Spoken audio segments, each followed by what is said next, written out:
And welcome everybody for tuning in to Runeterra Academy's Junior Semifinal Series. We bring to you today, or well, I'm Sun praising alongside these Tigers. Probably should clarify that first. Welcome in, Tiger.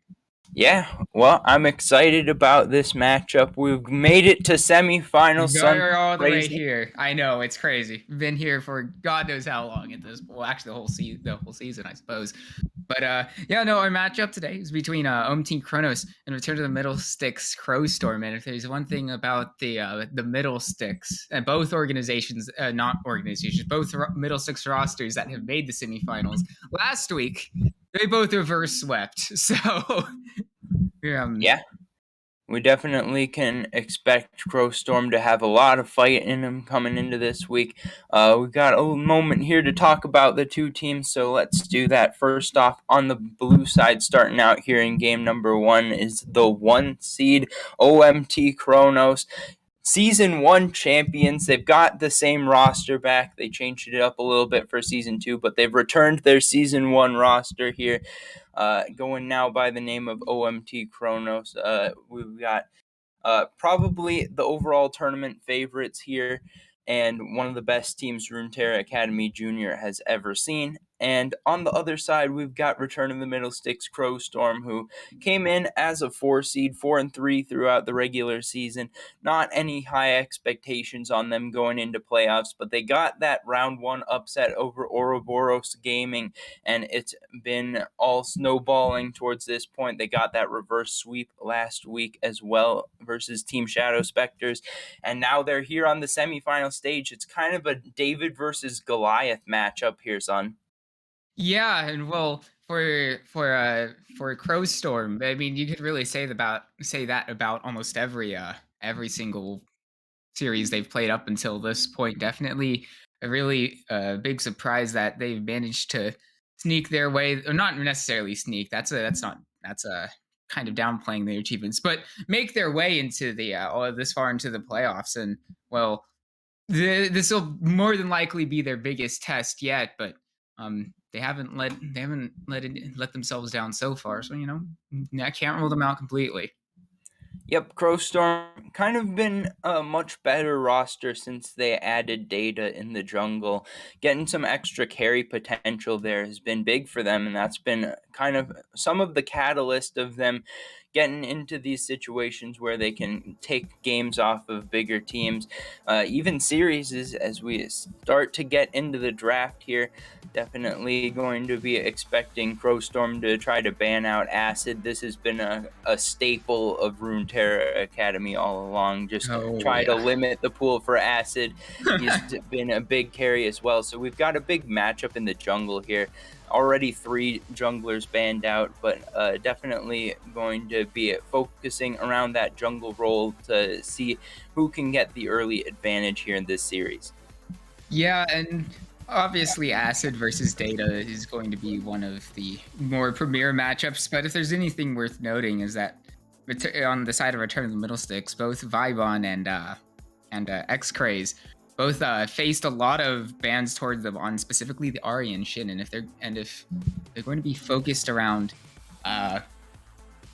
banning out junglers, as we've mostly seen here so far, then that might leave some picks open across the map that a few of the other players you don't want to, you just can't write off at this point, especially this late into the playoffs, that can get more comfort picks that they might have not otherwise been ready to get, as Zeri's the first locked in for OMT Chronos. Yeah, we see this Ahri ban here from Return of the Middle Sticks.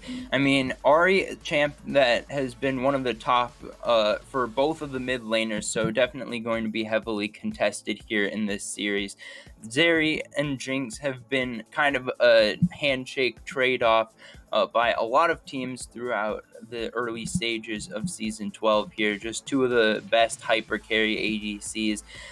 Definitely looking at a late game team fight sort of comp being built around these champs. Obviously, you can go different directions depending on what the rest of the draft plays out like, but that's the initial sense that I'm getting from both of these teams, and I would love to see some big team fights throughout this series. Yeah, that's for sure. But with Syndra being the lock-in for Crowstorm, maybe not the most late game scaling mid laner ever, and we see that'll also hand the counter pick over to the side of OMT Chronos, which I mean, I guess if they want to prioritize Sinja just so X Craze can get one of his more common picks in the mid lane, I do understand that aspect of it, but at the same time, I mean, generally when you have Jinx, you kind of also want to pair it alongside more defensive support, and I would have liked to see a little bit of a pause on there to get the right option. As Mordekaiser is locked in for OMT Chronos. Yeah, Kenrick has been playing a lot of big carry champions this split. Mordekaiser definitely being one of those top champions. Definitely changes the look of a lot of team fights, especially around objectives. You can put the enemy jungler away. I mean, something that I've seen recently a lot as a counter pick to Mordekaiser, or like a cross map counter, is Silas. I don't think we've seen a lot of that from Viban. Viban definitely playing a lot of weak side. Shen makes a lot of sense here. Just going to be able to match up decently against Mordekaiser in lane. I think Mordekaiser should eventually win that matchup, but early levels, Shen should feel all right. And then once you get to level 6, then you can split push without having to worry about missing out on a team fight. You can just stand united and join the squad. And I think that that's a nice supportive champion to go along with this Jinx pickup for Benji Peach. Yeah, Viban's been this whole season actually has been mostly playing Shin and Norn, a lot of weak side champions, and so even though on his specific role rating he doesn't exactly score all that high, he does often get involved more often than most other top laners in general when it comes to kill participation. So yeah, I do like this Shin pick. I believe it was banned against him in almost every game that has been played, and if not, it's been locked in by Crowstorm. But either way, continuing on through the draft, we currently see Volibear, Graves, and Kha'Zix taken out. So a little bit more focus on that jungle pool getting limited even more. Yeah, definitely both junglers feeling the pressure here. The pool's getting pretty deep. I mean, we may be looking at something like a Gwen. Diana got banned out earlier, but I think that that's a pick that I expect to be banned out a lot by Crowstorm. But now I'm trying to look through my notes, see what else we might see here. Udyr's been picked up before by Data, as well as let me see, Nocturne is banned. I gotta remember what all's banned because there's so many. There's been a lot of jungle bans, so that's fair. There's actually been a total of, well, I mean, Graves is a flex pick, especially with Kenrick, but yeah, seven jungle bans as we see. I do like the support pickup here from Return to the Middle Sticks. Wait to get that final counter pick, and then a role that you already have, and I know that Garthar played a lot of Nautilus throughout the season, and very much a Nautilus enjoyer, and as a result, we'll see the Leona matching that as a pick. Yeah, we've got very heavily mirrored comps here. We've got the Leona Nautilus, very similar roles. Jinx and Zeri, they don't quite do the same thing. Zeri's got a decent bit more mobility, but both of them filling that hyper carry sort of role. And then Shen and Mordekaiser both feel good in that solo lane. Don't expect to see a lot of prio towards that. It's going to be the Kindred here for Acid. Yeah, that I face kind of lit up there because I'm like, oh, Kindred would be exciting. And actually, hold on, if they do lock in Gragas here on the side of Return to the Middle Sticks, Explosive Cask when Lamb's Respite goes down can really spread out a team. And yeah, I really do like that Gragas pick as the final counter. Yeah, so just a couple of big front-to-back team fight comps here. I think that the extra engage for E-Girl Vendor with the Vex is going to feel really nice for Omega Titan. But I think that both teams play a style that is going to allow us to just see who can execute better here. I don't think that there's a big advantage either way in draft. I'm really excited to see Kenrick on this Mordekaiser. Haven't gotten to see Chronos too many times this split, but I always enjoy watching our season 1 champions, and Kenrick often showing up in the chat as well, so I've gotten to hear a lot from him, but now we get to see him on the map. playing that signature Mordekaiser pick.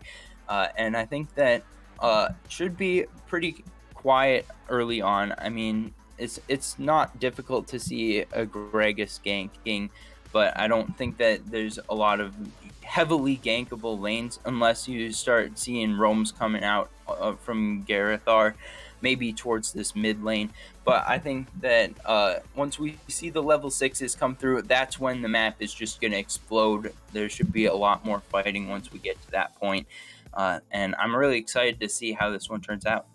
Yeah, you're mentioning the Garithars and both. I mean, it comes down to both supports being on those more roam heavy kind of affect the map sorts of supports. So they're obviously big fans of the engage and the more engage focused tanks. Thereby also big Leona fan Nautilus as well as Garthar with the Nautilus and Amumu throughout this season. They're, as you said, practically identical, but as you're saying, with the support moving up, the bot lane might not necessarily be in terms of like searching for kills in the 2v2, but being able to get priority and get that recall might be able to unlock the map for whoever does get that in this upcoming match, or even series as a whole. Yeah, I like your focus around prio here because I think that there's a lot of opportunity for both sides to look towards getting some early objectives, but it does depend heavily on who's going to get that prio, especially towards the bot lane. If we want to see one of the sides start looking towards those Drakes getting stacked up. Of course, Kindred forces out a lot of invades, so seeing some roams from thereby also would be pretty expected here. I think that there's going to be a lot more focus here in Game 1, at least on the Rift Heralds than on the Drakes. I think that getting that big gold advantage would be a lot more helpful than even you get the first 2 Drakes, unless it's like a Hextech Soul. So it's always a little bit of a roll of the dice there to see what it's going to be. But I think that if we see a lot of priority around the first Rift Herald, don't be surprised, and then trying to funnel that gold into the ADCs once you can secure some objectives is what I expect to see out of these two teams. Well, it's always good to set expectations and to see things in advance to get prepared, but on the same time, I mean, how many times have we seen our expectations get completely blown out of the water and just like completely like who knows what goes on after a certain point? But yeah, I do mostly agree with that. So we do have that to look forward to in Game 1, but we are going to send it to a break as we are in the spectator delay, and we'll see you when we have loaded onto the Rift.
have loaded onto the Rift for game 1 of our junior 30 seconds semifinals until between minions OMT Crownos spawn. and Return to the Middle Sticks.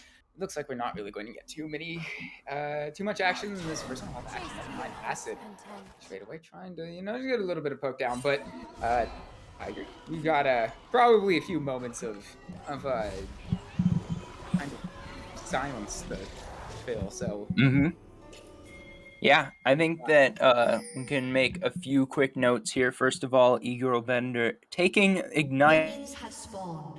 on the Vex.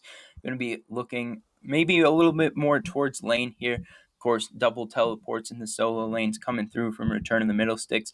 Going to mean that they're looking more towards the late game. And kind of an interesting choice to go with teleport on Shen. A lot of the times I expect Shen to take Ignite and then be able to join team fights through that Stand United. But with the teleport, you got the option to join a team fight and then immediately get back out to the side lane. So that does bring some extra utility and map pressure alongside it. However, that means it will be a little bit weaker in lane against Kenrick on this Mordekaiser. In the bot lane, we've got Exhaust Ignite for Brooks and thereby also the two combat sums. Going to be looking towards maybe going for some early kills. Got the Leona, of course, has the power to look for some all-ins at early levels. But on the other side, Cleanse coming through from Benji Peach, going to just be trying to avoid getting 100 to 0'd in stun lock, so very understandable there. As far as runes go, not anything too exciting going on. Got Predator here for Data, so maybe going to be looking for a little more early ganks than I had expected in the not a draft phase. But other than that, early invade from Acid. Zeta's going to flash away with the priority that Eagle Vendor has here. We just might find some early kills. Fly over the blast cone. Data goes down. So first blood going over to the side of OMT Chronos.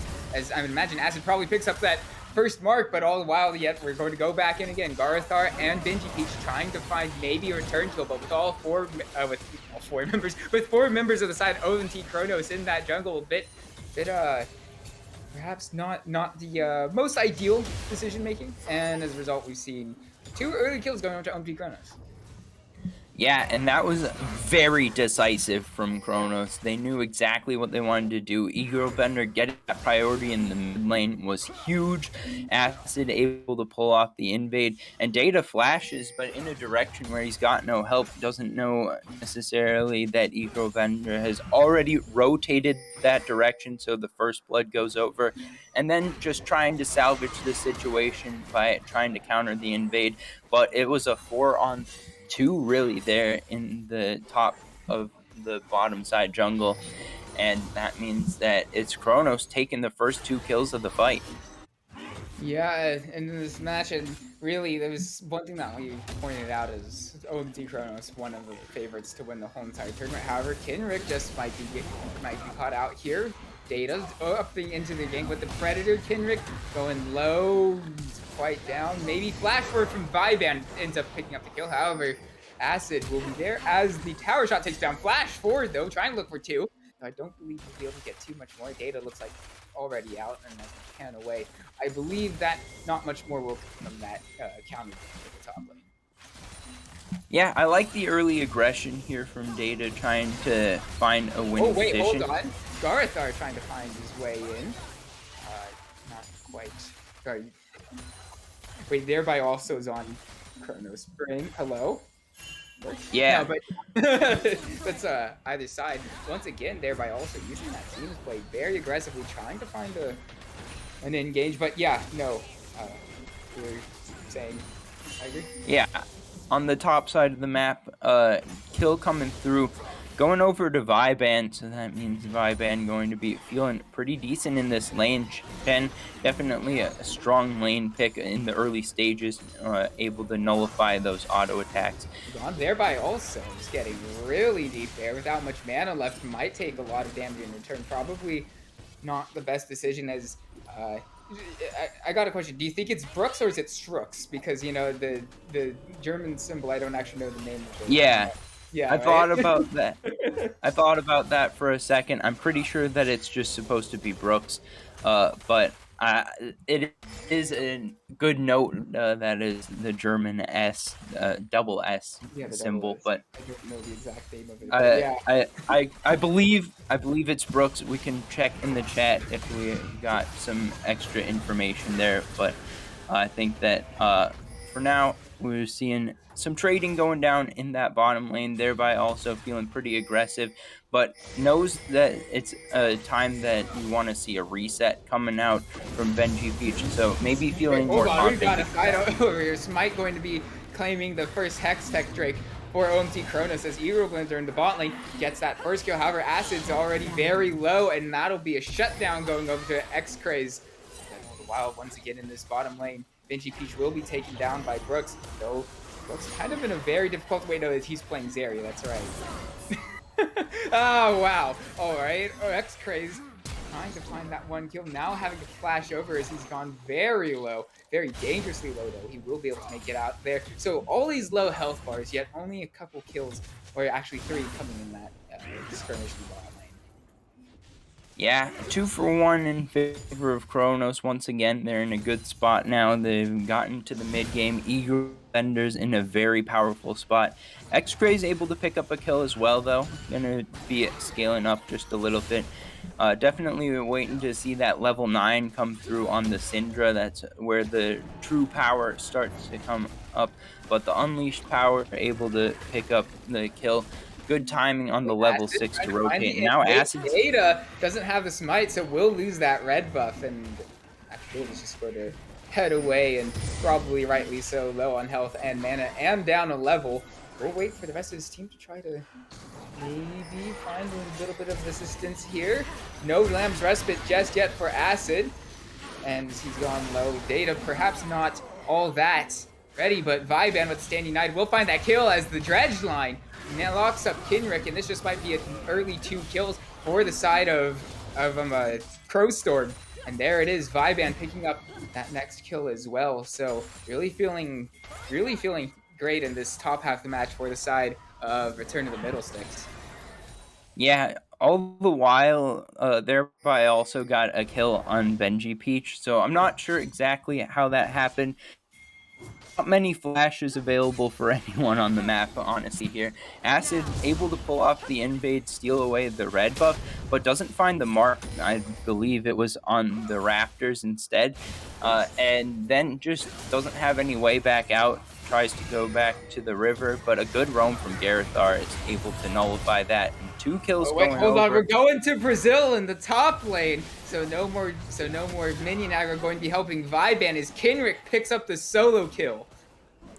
Yeah, that's big for Kenrick. Started off a little bit rough, got picked on by some ganks. Data.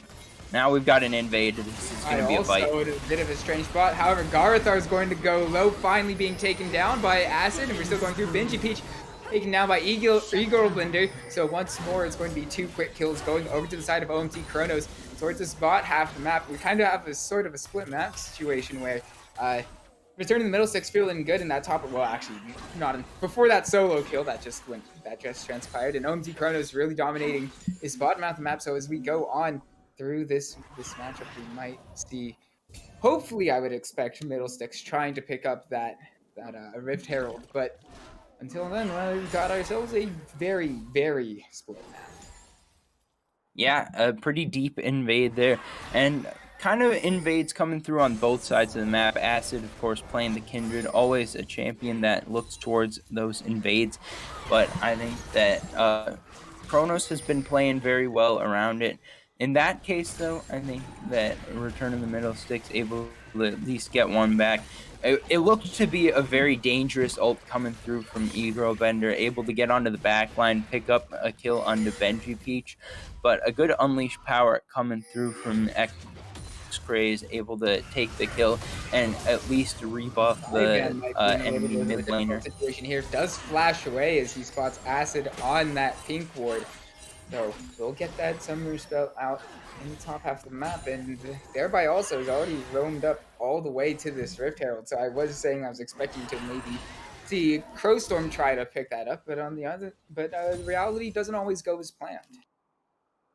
Yeah, I mean, they had that fight on the bottom side of the map. They had a couple extra members near the top side, but I think that when you look at the gold lead, it makes a lot of sense that it's very difficult to take an objective when you're behind by 3,500 gold. It's been Chronos building up these early advantages, Acid going for a lot of deep invades, able to take away a lot of camps, as we can see a 30 CS lead developing in the jungle. Not always the place where you'd expect to see such a large gap this early on, but Acid doing a lot of good work there as well as picking up some kills. Yeah, and you say that normally we don't expect to see such a large CS difference in that mid lane. Bender will decide to go all the way in on that. Gets X-Craze very low, but I don't know if that's the target he wants, as Garthar is going to get that kill onto the Vex. That being said, this fight isn't quite over yet. Garthar using the Dredge line to find the kill there. Data going low. Stand United used. Now as he goes into stasis, I believe that cancels that, or was there a pull in top lane? No, in the top lane he was sent into the death realm, so that will be the reason why Viban doesn't come through. And as a result, that'll be Data being taken down without any support from that top laner coming through. So very good awareness from Kenrick to prevent that movement down from his opposing laner. Yeah, and that was really deep too. That was behind the tower, and Kenrick's able to pick that off. So great awareness there to know what the situation was, to set up the fight. And what seemed to be kind of a troll engage coming through from Bender got a lot of damage down, and the cleanup crew just comes in. It's Brooks and Acid looking to find the kills on the back end of the fight, and they just come through with flying colors. They're able to pick up their second Drake of the game. We've got Mountain Soul on the map, so a couple more, and they get those shields to help out those early Drakes, also giving a little bit of stats. That's always nice. And I think that right now it's just all OMT Chronos, so they're in a very good spot. They've got to be happy with where they are. First items starting to come through in the carry positions. 3-0-5 for Brooks after that fight, so after not having a ton of kills going down in the bot lane compared to some of the other places on the map.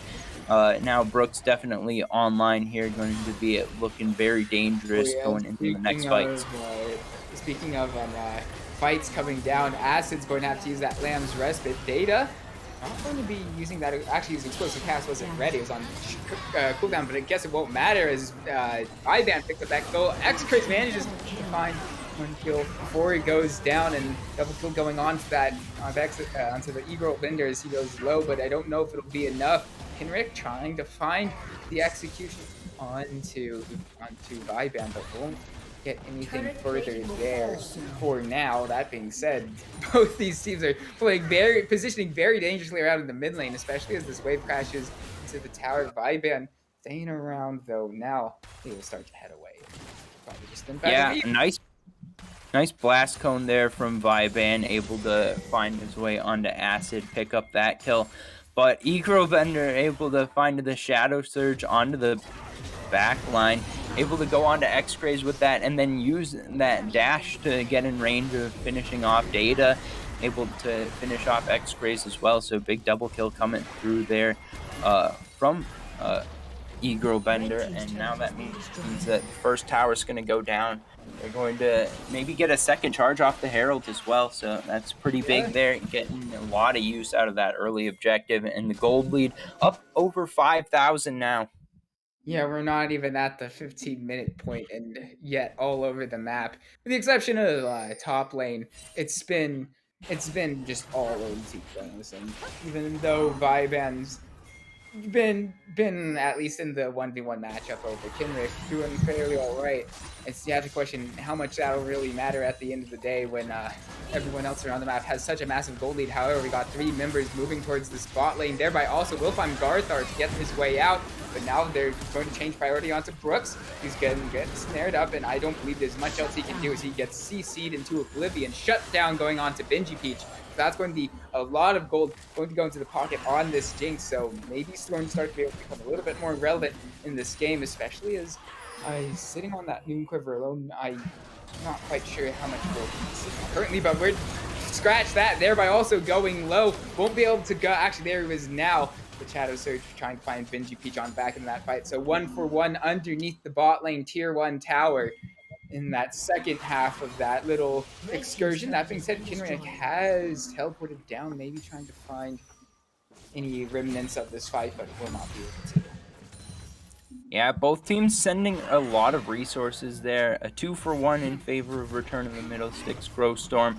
They're going to feel decent about that. Getting some extra gold onto Benji Peach is pretty big here. Gale Force going to be complete. Benji Peach having a rough early stage of the game, but now with that first item online, going to be doing a little bit more damage.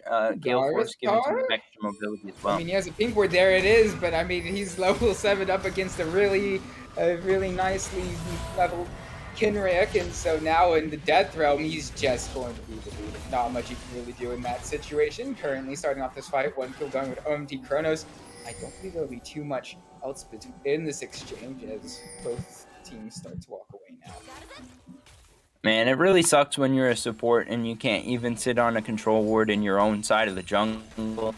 But that is the case right now for Garthar after picking up that bot lane tier 1 as well as the top lane tier 1 finished off. That means that all 3 outermost towers are down in favor of OMT Chronos. They'll be looking to push towards those tier 2s next. We got Rift Herald back on the map now, as well as Drake has just spawned. This is the 3rd Drake of the game. If it can be taken by OMT Chronos, they'll be one away from goal. Spitting this all the way in, and he's going to get stumped up, probably going to go down very early on here. That being said, there he goes. Finally, Lamb's Respite will be knocked out by the explosive cast, so that'll be Viban getting that kill onto the enemy jungler. And this is currently a 1-for-1 in and around this Drake.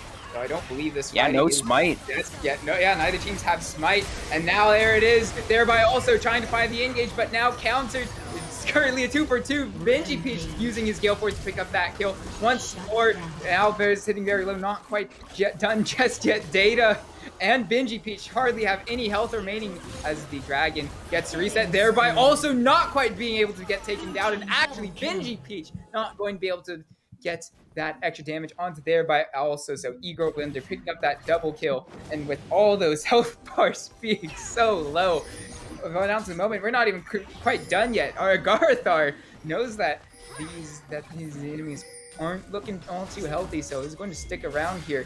And there we go, teleport going to come through, and now Igor Blender getting locked up.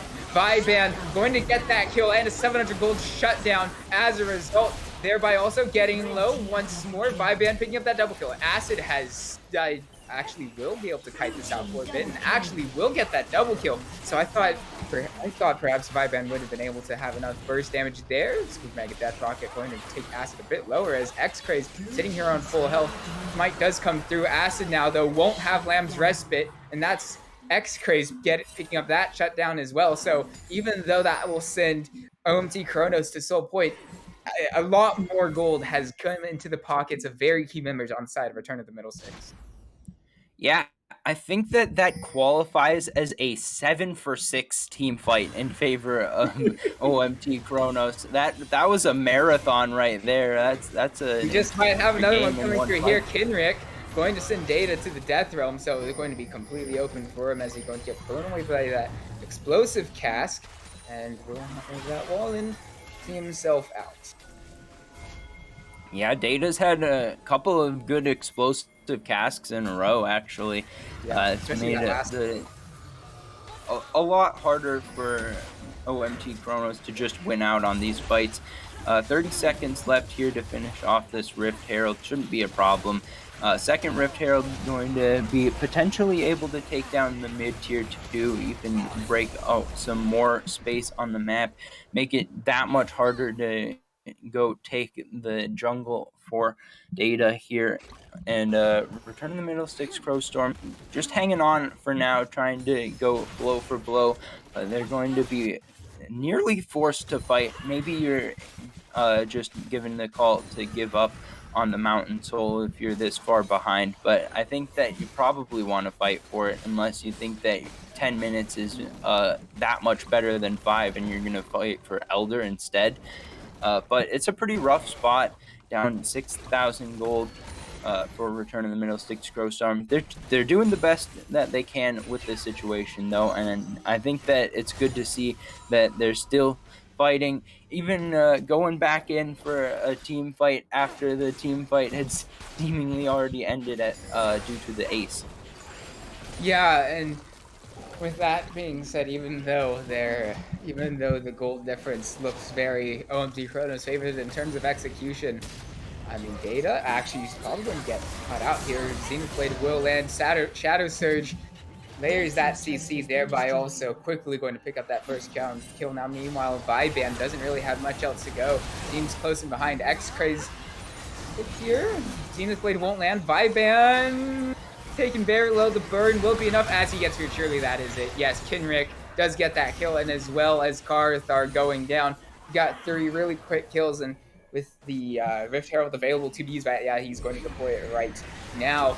It's going to feel even better for OMT Chronos. Yeah, so it's going to be a 5-on-3 here for the next 15 seconds. Just how much of the base can get destroyed here by the Rift Herald's the question.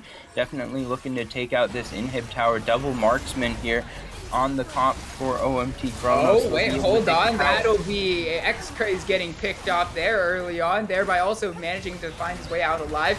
Karthar trying to find his way back in, though Lamb's Respite will get a lot of value out there as Brooks will manage to keep himself alive, and there it is. One massive ultimate from that Kindred will completely turn this fight all the way in favor of OMT Chronos, where it was beyond a question of you know what? I don't. You know, terms are difficult. Either way, OMT Chronos will take game 1 in a very decisive way. Yeah, beyond a shadow surge of a doubt here, son. It's been a very good performance in game 1 from OMT Chronos. It's showing why they are the kings of Runeterra Academy Junior Division, why they are so heavily favored throughout this tournament, and they're in very good position here after game 1 to continue towards a potential 3-0. I mean, early to make calls like this, but definitely looking very strong in this series. Yeah, I mean, other than that top lane 1v, excuse me, I'm just over to you because my throat's kind of all right. Sorry. Let's hope here that Sun Praising does not die. But looking back on that game, there was a lot of skirmishing early on. Acid making the most of this Kindred pick here, doing well to get some early invades off, getting some help, especially from the lanes, getting some prio. And OMT Chronos just picked a comp where they knew exactly what they were doing. They executed on their win conditions, and once they got that lead, it was just very difficult. I mean, Crowstorm did an admirable job of fighting back. We saw at that dragon fight that they kind of went blow for blow there most of the way through, not able to come away with the win in the team fight or the game. But Crowstorm, they're still in this series. They've been in this position before. They've been behind. They've been heavily underdogs, and definitely expecting to see a lot more fight coming through from them the rest of this series. And with that, we're going to throw it to a break. But when we come back, we will have the draft of game 2 getting ready. So don't go anywhere. We'll see you then.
after a relatively short break, we are back for the draft between Game 2. And quick look back to Game 1 for those who might be tuning in. OMT Chronos, I mean, they just, for the most part, absolutely stomped Return to the Middle Sticks Crowstorm. So probably going to hopefully see a little bit of a shake up in this next match, especially as Return to the Middle Sticks have elected to take the blue side this time. Yeah, and I think that gives a little bit more flexibility. We saw that ban of the Ari on the last ban from Crowstorm in game number 1. Maybe they leave that open and try to pick it up. I think that they might want to look towards their solo lanes to try to get some advantages. We saw some ganks towards the top early on from Data in that game. Able to get a little bit of a lead for Viban early on, but there was just too much leaking going on around the rest of the map to make that lead matter at all. I think Yeah. that maybe picking up that Ari is something they'll be looking at. Yeah, and it's definitely it was a very big presence throughout their whole entire season. So even though X-Craze didn't necessarily get too many RE games under the belt in a competitive environment, still very much commanded a high presence on that champion, as you were mentioning last time, as it is a very contested pick between X-Craze and E-Girl that we would uh, at least expect it to not be banned away by Middle Sticks this time around, and a bit of a question as to what's going on with these two teams. I'm fairly certain everybody is marked ready in the chat, but I'm not quite sure why we have not started yet. As soon as I say that, Diana gets banned away, so. Yeah, I think that seeing a different ban could make sense, but looking back towards game 1, it's going to be the Mordekaiser. So before I get a chance to speculate, we know that's what it is. The Lilia hasn't been banned out yet. That was their last ban from game number 1, so we'll see if they stick with that, as it's the Vex instead. So a lot of ban changes coming through from Crowstorm. That leaves a little bit more room in the pool, though, for Acid. So we'll see if Acid gets a more preferred pick. Although definitely no problems on the Kindred at all last game. Oh, none at all. But as we were saying earlier, that does leave up Ari. And so first pick by Return of the Middle Six Crowstorm will be getting that favored champion from X-Craze. Yeah, I think that Ari definitely has some advantages over Syndra, and getting that extra mobility will feel nice. We saw a couple of good unleashed powers coming through from X-Craze. I didn't have a huge problem with the Syndra last game, but that heavy priority on Ari tells me that we're looking at a lot of focus around trying to get some carry potential out of that mid lane. And it's just going to be the Zeri Nautilus, a very powerful bot lane duo, going to be locked in for Chronos. Nothing too different from what we saw in game number 1, but the Zeri Prio as the ADC is still there for Chronos. Mumu is going to be the response, and I actually do believe this will most likely be there by also Zamumu as second most played champion there on for the Middle Sticks support. And I mean, a Mumu support's not been something that's been played in quite a while, though if he manages to make it work, who am I to judge? Yeah, it's kind of interesting how the Amumu support meta went. It was like, for 2 patches, Amumu support was pick ban, like you absolutely have to account for this champion. And then after that, it's like everyone forgot about Amumu support. I think that Amumu not a bad support, and definitely Garathar's next best champion besides Nautilus, that being taken away here. But I think that Amumu support still definitely has the power with the Curse of the Sad Mummy, getting some extra team fight ult. And with the Ornn being picked up for Viban, that's going to be a lot of engage coming through from Crowstorm. Oh yeah, lots of AoE CC already being shown on the side of Crowstorm. That being said, in this first portion of the draft, I think they're lacking a little bit of damage, so I would expect to see if Jinx does somehow manage to stay open, as the first Ashe was banned from OMT Chronos. That I wouldn't be surprised if that's going to be their first selection this time around. But let's wait and see. Yeah, interestingly, Benji Peach hasn't played a whole lot of Jinx so far this split. A lot of it's been the Seraphine. So maybe it's just Chronos calling out, hey, you haven't played the Jinx that much, didn't look that great on it last game. I mean, it was a tough spot for Benji Peach to be in, of course. A lot of the pressure bot lane ended up getting kills, especially onto Benji Peach, so he was just behind the whole time. But I think that the lack of experience being called out here, and it's going to be the Aatrox locked in for Kenrick here, another top lane bruiser with a lot of carry potential. Yeah, Kenrick obviously being very inclined to. Oh, speaking of the Curse of the Sad Mummy being layered with Misfortune, we got that hover here, and would not be surprised to see this come through, layering all those AoE abilities. That being said, with how much CC is available for the side of OMT Chronos, maybe they might just be able to stop at least cancel out that ultimate from the Misfortune, as it does finally get locked in. Yeah, and if it is going to be the Olaf here, which is not something I've seen much of from data, it's going to be a very mid-game focus. I think that this is what I'm expecting anyways, is a lot of mid-game focus. The Udyr has been picked up before by data, and shifts even earlier, potentially, the focus. Same case for Jarvan, very similar in style, but maybe just a lot of AoE layering going on between, Amumu, Ornn, Jarvan, Misfortune. They're looking to get people into a choke point and then kill them all at once. Yeah, the Wombo as it is the Wombo combo. They're all going to press R, and that should be enough to CC the whole entire enemy team all at once for a really long time. And if they do manage to get that sort of situation, they're, going to win pretty much every single fight. But that is obviously a prerequisite that would be required for this competition, because outside of those situations, kind of not looking at all that strong of a competition in other sorts of ways. Yeah, and a nice counter pick here, I think, in the Lilia, going to be looking to storm through the jungle at record speeds. It's just the jungle clear speed run when you're playing Lilia, so I think that that's going to match up well into the Jarvan. And interesting that Lilia got banned first rotation last game and fell all the way to last pick in game 2, but Acid definitely a very strong carry player.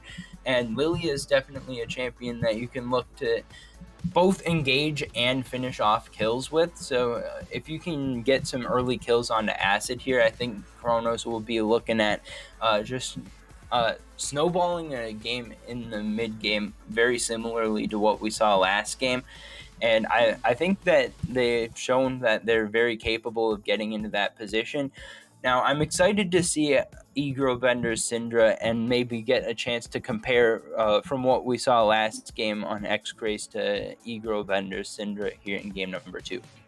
Yeah, going to be playing the switch of a few champions on both compositions, because thereby also going to be on that Nautilus as well. So got a little bit of a switcheroo there, but all the while going back to the Lilia pick for Acid, yeah, into Jarvan, the amount of even if Jarvan, wait, hold on, brain, hold on. If Acid doesn't pick up a few early kills, Jarvan's not exactly the most prolific clearer of camps, and so really, if Data is unable to get a lot of these early ganks coming through, I would expect Acid to really just run away in this jungle matchup. Yeah, we saw in game number 1 a lot of jungle invades come through as well from Acid, and I think that he's got a lot of potential to skirmish here. So we'll see if the lane priority comes through once again from the side of OMT Chronos. I definitely think that's more of a possibility in the top side of the map here. I think Aatrox into Ornn is a lot stronger of a matchup than Mordekaiser into Shen, especially through the early stages of the game. And Ecobender is going to be looking at some early priority, picking up that Syndra, especially with the level 6. As soon as that comes through, I would expect to see Ecobender looking to get that push and walk towards whichever side that Acid wants to invade on, but definitely got some similarities to last game here. Not exactly the same team comps and a little bit different on the win conditions, but I'm expecting to see Chronos try to go towards this style that they got in game number 1, and they're displaying their confidence on its highest level here in the semifinals. Yeah, and you're mentioning that confidence. They surely have to be feeling great about themselves, but before we get to see how they display that on the Rift, we do have a spectator delay, but when we come back, we will see you in game 2, so don't go anywhere.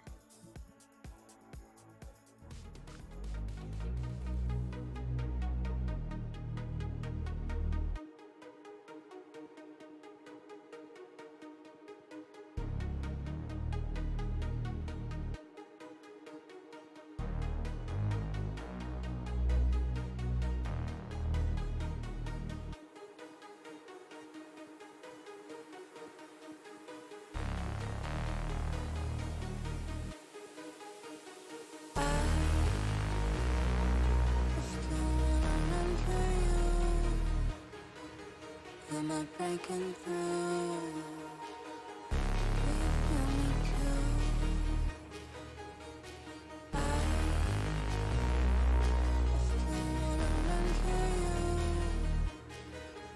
Am I breaking through?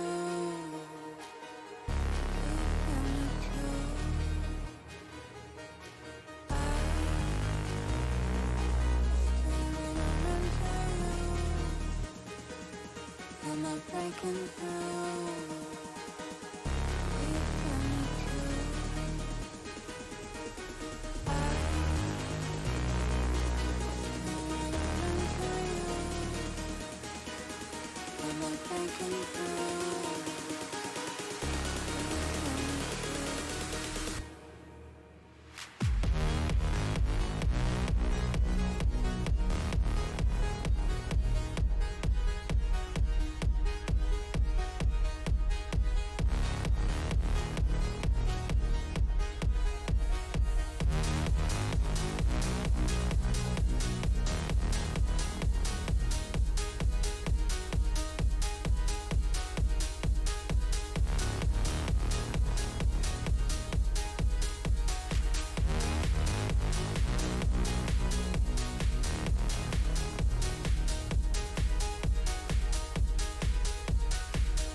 Am I breaking through? Am I breaking through?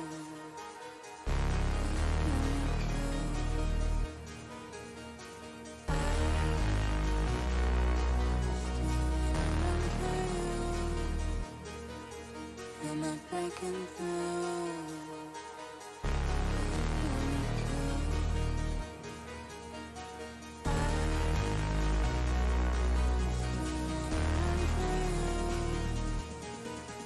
Am I breaking through?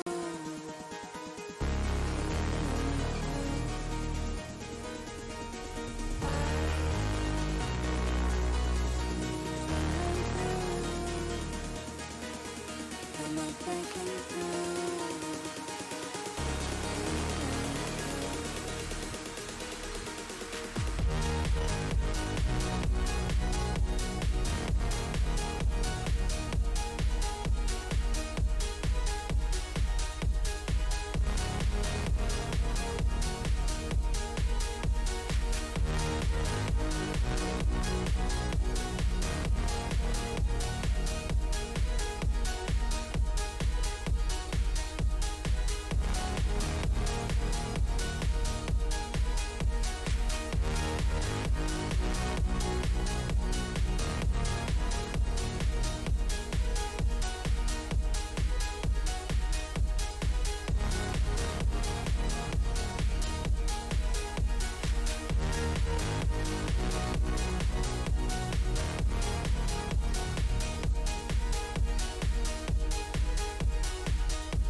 have loaded onto the Rift for game 2, and this time we're getting a little bit of some level 1 shenanigans from Return of the Middle Sticks.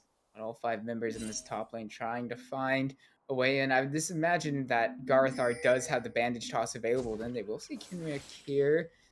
I don't believe they'll look for too much more than that. And actually, we're still sitting around, and as all these members start coming up towards this river, we're not quite out of any sort of danger just yet.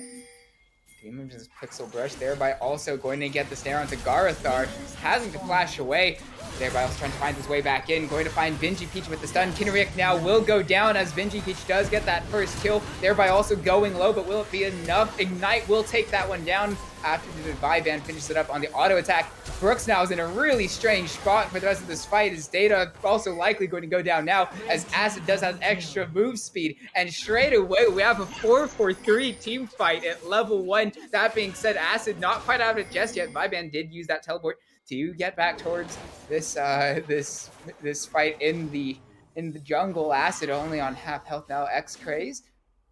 Think he did not level the charm. That being said, won't see the Acid still here. We'll back away now, probably. And wow, 4-for-3 level 1. I mean, how many times do we see that? Actually, we're not over just yet. Garthar is run straight to the mid lane, trying to find something onto Eaglebender just there. And yeah, there we've got confirmation that X-Craze did start with the charm in that fight, actually taking a lot of minion aggro and a poor trade. Smite going to be stealing away that blue buff from Acid, straight down to the bot lane, thereby also going to get... try to find his way onto the enemy ADC, knowing that Garthar is not there. And what is this game so far, Tiger? I don't know if we're done just yet. We're not even done just yet. Acid's going to be in a difficult position here. I'm not quite sure if Viban has that knockup just yet, but I don't know if it'll matter. Kinrick getting charmed there, having to flash away as a result. Data's still only level 1 though, so won't have that CC available to him. He's sitting on half health, might just be stuck in a really terrible spot here as he's going low. That being said, Acid as well won't quite be able to get taken down now. Viban likely going to be giving yet another kill over to the side of OMT Chronos. And when most of these champions haven't even hit level 3 yet. X-Craze trying to find a trade onto Eaglebender, though. I believe we're finally... I believe we're... Actually, no, we're not done just yet. X-Craze standing in that lane bush, trying to find the charm onto Eaglebender. X-Craze, one auto attack. Eaglebender has no mana left, so I don't imagine that X-Craze won't quite be able to get in range to finish off that kill. And brain, hello? What has been, okay. Well, yeah. This game. All right. Unexpected. Well, I mean, Eaglebender picks up the solo kill there in the mid lane, but yeah, 7-for-3 the scoreline after only 3 3/4 minutes. Yeah, and finally I'm getting a chance to talk after just about 4 minutes, but we got a lot of fighting going on here in the early stages of the game, and it's kind of thrown everything off kilter just a little bit because X-Craze we're not even done just yet as Garthar is trying to find his way onto Brooks. Second part of that bandage toss won't find the stun, and actually Garthar just might be caught out here in the 2v2. Gets snared. Brooks getting that first kill onto the enemy support, and I believe I believe I could throw it over to you now, Tiger. Yeah, we'll see if that's gonna last for very long. It seems like a lot of fighting going on here, but a lot of it's been favorable outcomes coming through from Chronos. Now I like the aggression to go for that early play coming out from Return of the Middle Sticks Crowstorm. After last game, they're figuring that they need to get some early advantages and try to push those towards victory. They've got a very, very early game focused team comp, especially with this Amumu Misfortune combo. And they did pretty decently in the first exchange. They ended up losing it 4-for-3. They got that charm. That being said, thereby also is here as well as the other support of Garthar. Ignite comes through, a shutdown going on to X-Craze. And I don't know exactly how long that cooldown is on the second part of the bandage toss, so I'm just going to stick around here for the rest of this fight, but still, yeah, That's going to be quite a bit of gold, early gold coming up. And hold on, thereby also won't quite land the dredge line and is going to get caught out. So quickly, what was looking like a dominant early game from Chronos has quickly been turned around and brought back within 400 gold just 5 minutes in here. Yeah, both sides looking for early aggression. A lot of the priority has come from Crowstorm. They're looking to make fights happen wherever they can, trying to get some numbers advantages. Garethar going for that roam towards the mid lane works out pretty decently for them. And after all of that, we've got a gold lead of only 500 in favor of OMT Chronos. So definitely a pretty close game here. Acid now looking for a gank. Yeah, speaking of OMT Chronos, here comes Acid trying to find the slow onto Vibon, but Vibon just going to kind of scoot away there. So we really will be feeling fine on that now. Yeah, I think that going back through the fights, well, Henrik may be looking for an all-in now that level 6 is here, but yeah, now that he does have that level 6, but meanwhile Eagle Bender looks towards the bot lane. Garth are going to take a decent chunk of damage. Not sure it'll be enough as the bandage toss does land onto Brooks. Garthar getting snared up under his own tower does get that first kill onto Garthar. However, Benji Peach trying to find the counter thereby also, but will stay for a bit too long. And meanwhile, Acid in this top lane will be able to try to find a bit of damage here. And actually, first will be traded. It's a double kill on the gank underneath the tower. So a lot of assistance coming from those few tower shots in that top lane dive, but at the end of the day, that's going to be Vibon picking up 2 kills in the 2-for-1. Yeah, great. And actually, Data going to find the flag and drag Eaglebender, not knowing where that positioning is, getting low now. Things get scattered. The weak will probably be able to end this fight early on. No, Data not quite being able to find that extra last bit of damage, though. I'm not quite sure if that would have enough to kill there. Yeah, I mean, on half an item, that could definitely be enough to get 100 damage down with the Dragon Strike. But I think that both teams just maybe want to think about fighting when there's actually an objective that they're going for. If this gank comes through, then there's definitely an objective associated with that, and that's a Drake. But there's been a lot of fighting this game just for the sake of fighting, and I think that that's not the worst thing, but I think that doing that on repeat definitely makes it harder to Speaking of the all-in, knows that Vibon doesn't have the Call of the Forge God here, so now trying it in this 1v1, maybe trying to find the solo kill, and will land that knock-up and will secure the shutdown onto his enemy laner in the 1v1. Yeah, Vibon not willing to flash there, interestingly. I think that he had that available. Now Roam coming up.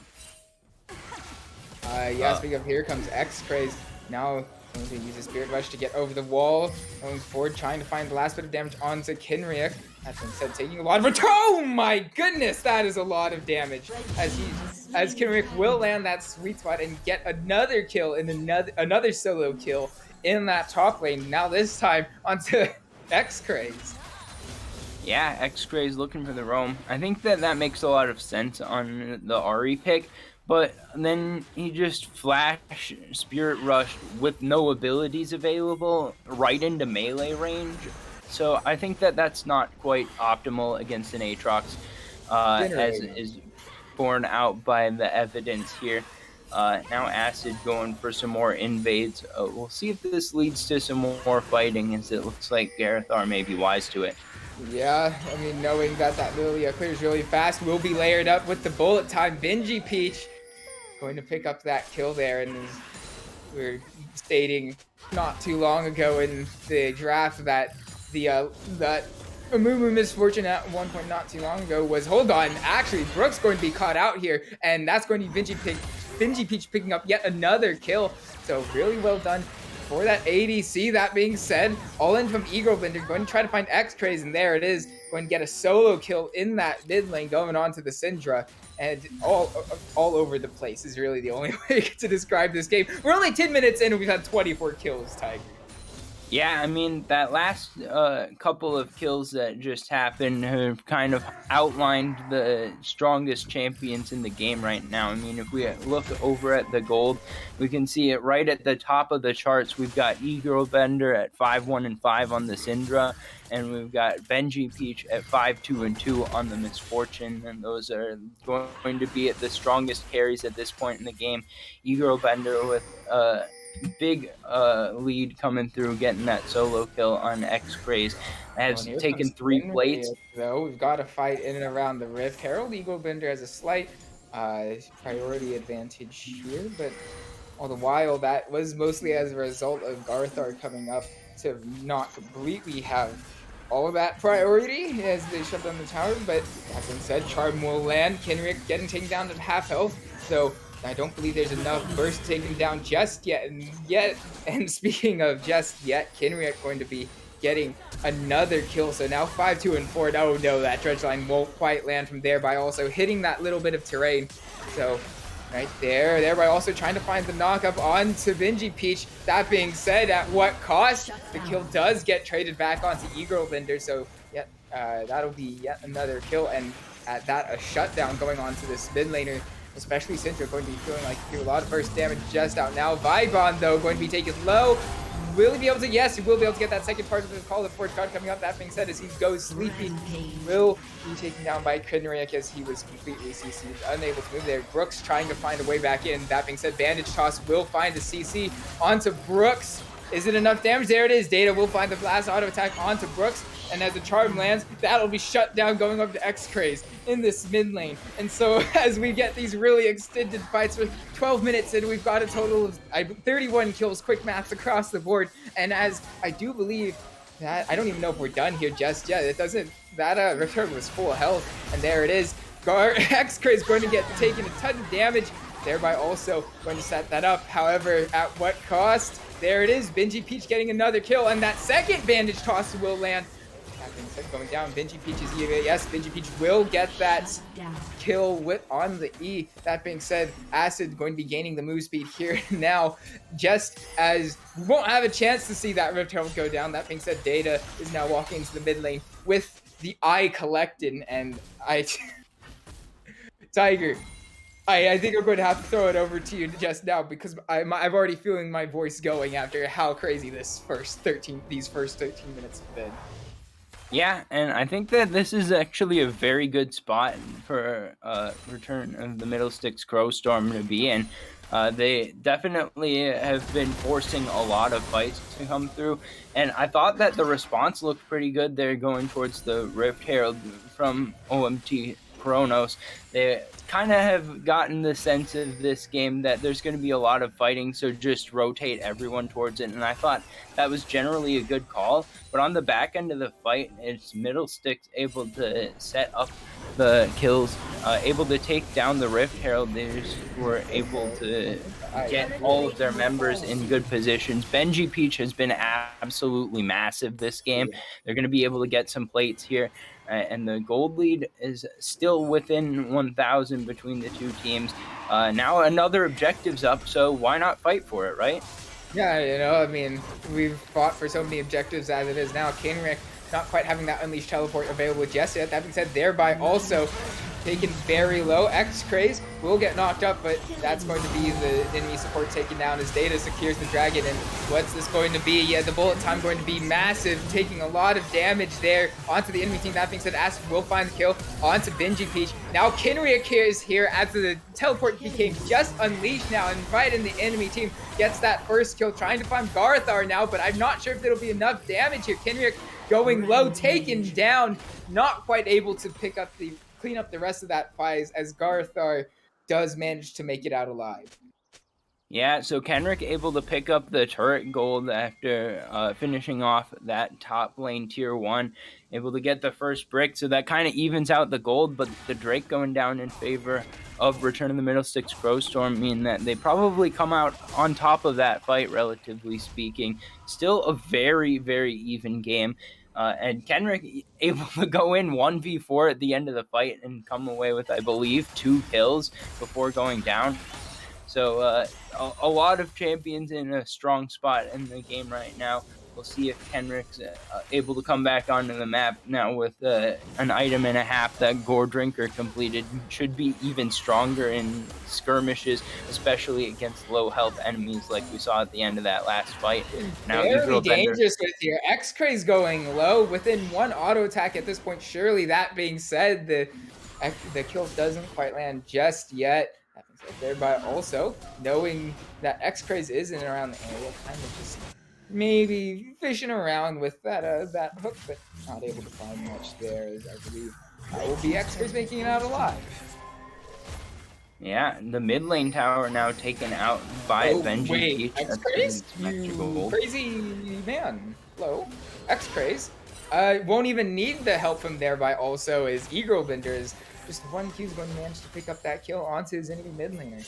That being said, knowing that the enemy support's down here, Acid going to get locked up by the Cataclysm, Data going to get yet another kill, sitting 6, 2, and 7 on that Jarvan. And all the way across the map, good awareness from the side of Return of the Middle Sticks to know that numbers advantage will be in their favor in that top lane, and do answer very well. Yeah, but it's going to cost them 2 towers here, so I'm not sure that that's a worthwhile play. Still very close in the gold. We can't have it separate, so we're 22-22 on the kills. Everyone got to have the same number of kills, same number of drakes, almost same amount of gold. Now the biggest advantage on the map is the 3 turrets that have gone down in favor of OMT Chronos, but we'll see if they can use that extra map presence to pull down some more objectives coming up here. If not, that means that there's a little bit more standing gold available for Return of the Middle Sticks, so we'll see if they're going to be able to get back in the gold lead if they can take those towers down. Yeah, and out of the remaining towers, it is the 2 side lane tier 1s on the side of OMG Chronos that remain available. So I think it's important to note that without that mid lane tier 1, it's not quite as bad as the numbers have initially seemed with that assessment. I didn't say as bad, that being said. That extra gold and ability to run across the map definitely going to feel nice for Chronos, but Middlesticks probably not feeling too horrible about their current situation. Yeah, the one thing that I would think with those side lane towers still being up is that it's pretty difficult to get any split pushers for Return of the Middle Sticks Crowstorm. I mean, Ahri can be in the side lane, but I wouldn't exactly call her a split push god of any sort. The side lane just might be getting caught out here. Depth charge used. Spirit Rush going to be used by X-Craze early on. Benji Peach, however, up and towards this mid lane, does get that first kill. Now, we do get confirmation that X-Craze does go down, but all the while, Garthar gets that kill onto Kinrick. So 2-for-1 currently across the map. That being said, with that side lane completely left open, Brooks trying to find the extra bit of damage to find the kill here. Flash forward from Benji Peach, a bit dangerous. And now here comes the rest of Chronos, as we got a lot of low health bars. 2 shutdowns already coming through. That's 3 straight kills going onto the side of OMT Chronos, trying to find Vibon. Is the rest of these 3 members, but won't find the CC, and that'll be a very favorable fight going over to OMT Chronos. Yeah, Eaglebender coming in at the end of the fight and absolutely sweeping everything up. Great play there to show up. The Scatter of the Week comes in on top of Benji Peach, doesn't allow him to kill off Brooks there, and that really changes how everything looked after that fight. Now it's almost 3,000 gold lead in favor of OMT Chronos. They finally solidified their advantage. It's been really back and forth so far this game, but after that fight, getting the second Drake, getting the gold advantage, Eaglebender now 9, 3, and 10 on this Syndra. 2 items already completed, going to be doing a ton of damage to this lineup, and I see like all of this magic pen coming through from Eaglebender, and I think, wow, we've got enemy team has Orin, Amumu, Jarvan. It's not going to have such great effect, but if you look at the items, they've just kind of got their Merc Treads, and after that, the magic resist not coming through quite so much. for the rest of the team. So it's still doing a ton of damage here, and Benji especially with this item marked advantage. up by that depth charge, but without much damage following. The side of might have just baited his team. Acid going low as X-Craze gets the kill onto the enemy jungler, though he is asleep for now. Will have to flash away, but I'm not sure if he'll go down. And as a matter of fact, he won't. Garthar now being taken down by Kinrick. Kinrick, as we know, is massive. Gets the double kill, getting to the confirmed kill onto X-Craze. And now trying to turn this game back, this fight back around is Kinrick with his full health bar. Shutdown going on to Data on the Jarvan, and meanwhile Kinrick, his ultimate's expired. Will flash forward, will get that kill onto the enemy ADC. Data now going to be dragged away as Kinrick looks like he's going to absolutely run away with this fight as Vivan maybe won't quite be able to get the kill onto thereby also. And it is a massive fight going over to the side of OMT Chronos. Yeah, and that fight was so close. I mean, Kenrick picking up the kill there at the end on Benji Peach really allowed to be swept away by OMT Chronos. But I saw at the beginning of the fight, Egro Bender kind of just showed up and walked directly at Benji Peach until he was in range of ult.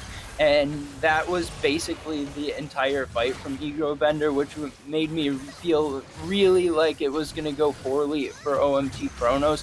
But thankfully for them, it's not just Egro Bender that's fed. You got Kenrick absolutely taking over the fight. Able to attempt to contest this Baron, though, despite the fight going over in favor. Baron going to be taken up by OMT Chronos, but this fight isn't done just yet, as the bullet time's going to find a lot of damage there. Wilting Lullaby does come through, but not much of that will matter, as won't find any kills on the end of that. Brooks now just can't find anywhere else to go. So even though Baron is claimed, it's going to be a 4-4-0 at the back end of that fight, with the only Baron available being on there by all. Actually, 4-4-1 as the Burn does manage to take down X-Craze. Just barely at the end there. Yeah, a really nice fight there from Return of the Middle Six Crowstorm. They're going to be able to pick up at least one tower here. The respawn's not coming through it for another 10 seconds, at least on most members here from OMT Chronos. They're going to be able to push back, thereby also buffing up the minions, going to avoid allowing any inhib towers to go down. But still, we see with the gold going over from the Baron that the overall gold only swings a little bit back in favor of Return of the Middle Six Crowstorm. They're going to be able to pick up that tower as well. So all in all, a pretty even trade, I would say. Probably feels nice for Crowstorm to know that they can win a fight like that, and hopefully that gives them the confidence to keep on fighting for objectives coming through the rest of the game. About a minute left here on the fourth Drake spawning. It's going to be, if picked up, the third Drake over to the side of OMT Chronos would be the second tying it up if it is taken by Return of the Middle Six Crowstorm. But I think that it's going to be a lot of fighting around it, as we can already see the teams descending. Yeah, and one thing that we're going to have to look out for pretty much this whole entire game is the fact that the return of the sad mummy. He's got the sad mummy and the bullet time going to be laying over each other. Sometimes English is a difficult language, but this Mumu and Misfortune in the area always have to look out for them. That being said, Kinrick in the side lane is just kind of being. He's got vibes. He's vibing. He's really that's all there is to describe about it. Yeah, it's too bad that Kenrick wasn't able to keep the Baron, because if that was the case, then Chronos would have so much pressure on the map right now. There would almost be won't be able to quite sneak that out onto there by also. Being said, Eagle Bender doesn't quite know that the pink ward is used there. Benji keeps going to get marked by that dredge line. Brooks going to get the early kill onto the enemy ADC. That being said, Eagle Bender taken down as Garthar is trying to lock down Brooks, but without that Misfortune, a lot of the damage isn't available. That being said, Brooks now down, currently going slightly in favor in terms of kills over to Middle Six, but with these such low health bars, they're going to have to run from this. Charm will land onto the enemy jungler of Acid. There it is, but at what cost? Garthar low now, and I believe surely he has to be taken on any second.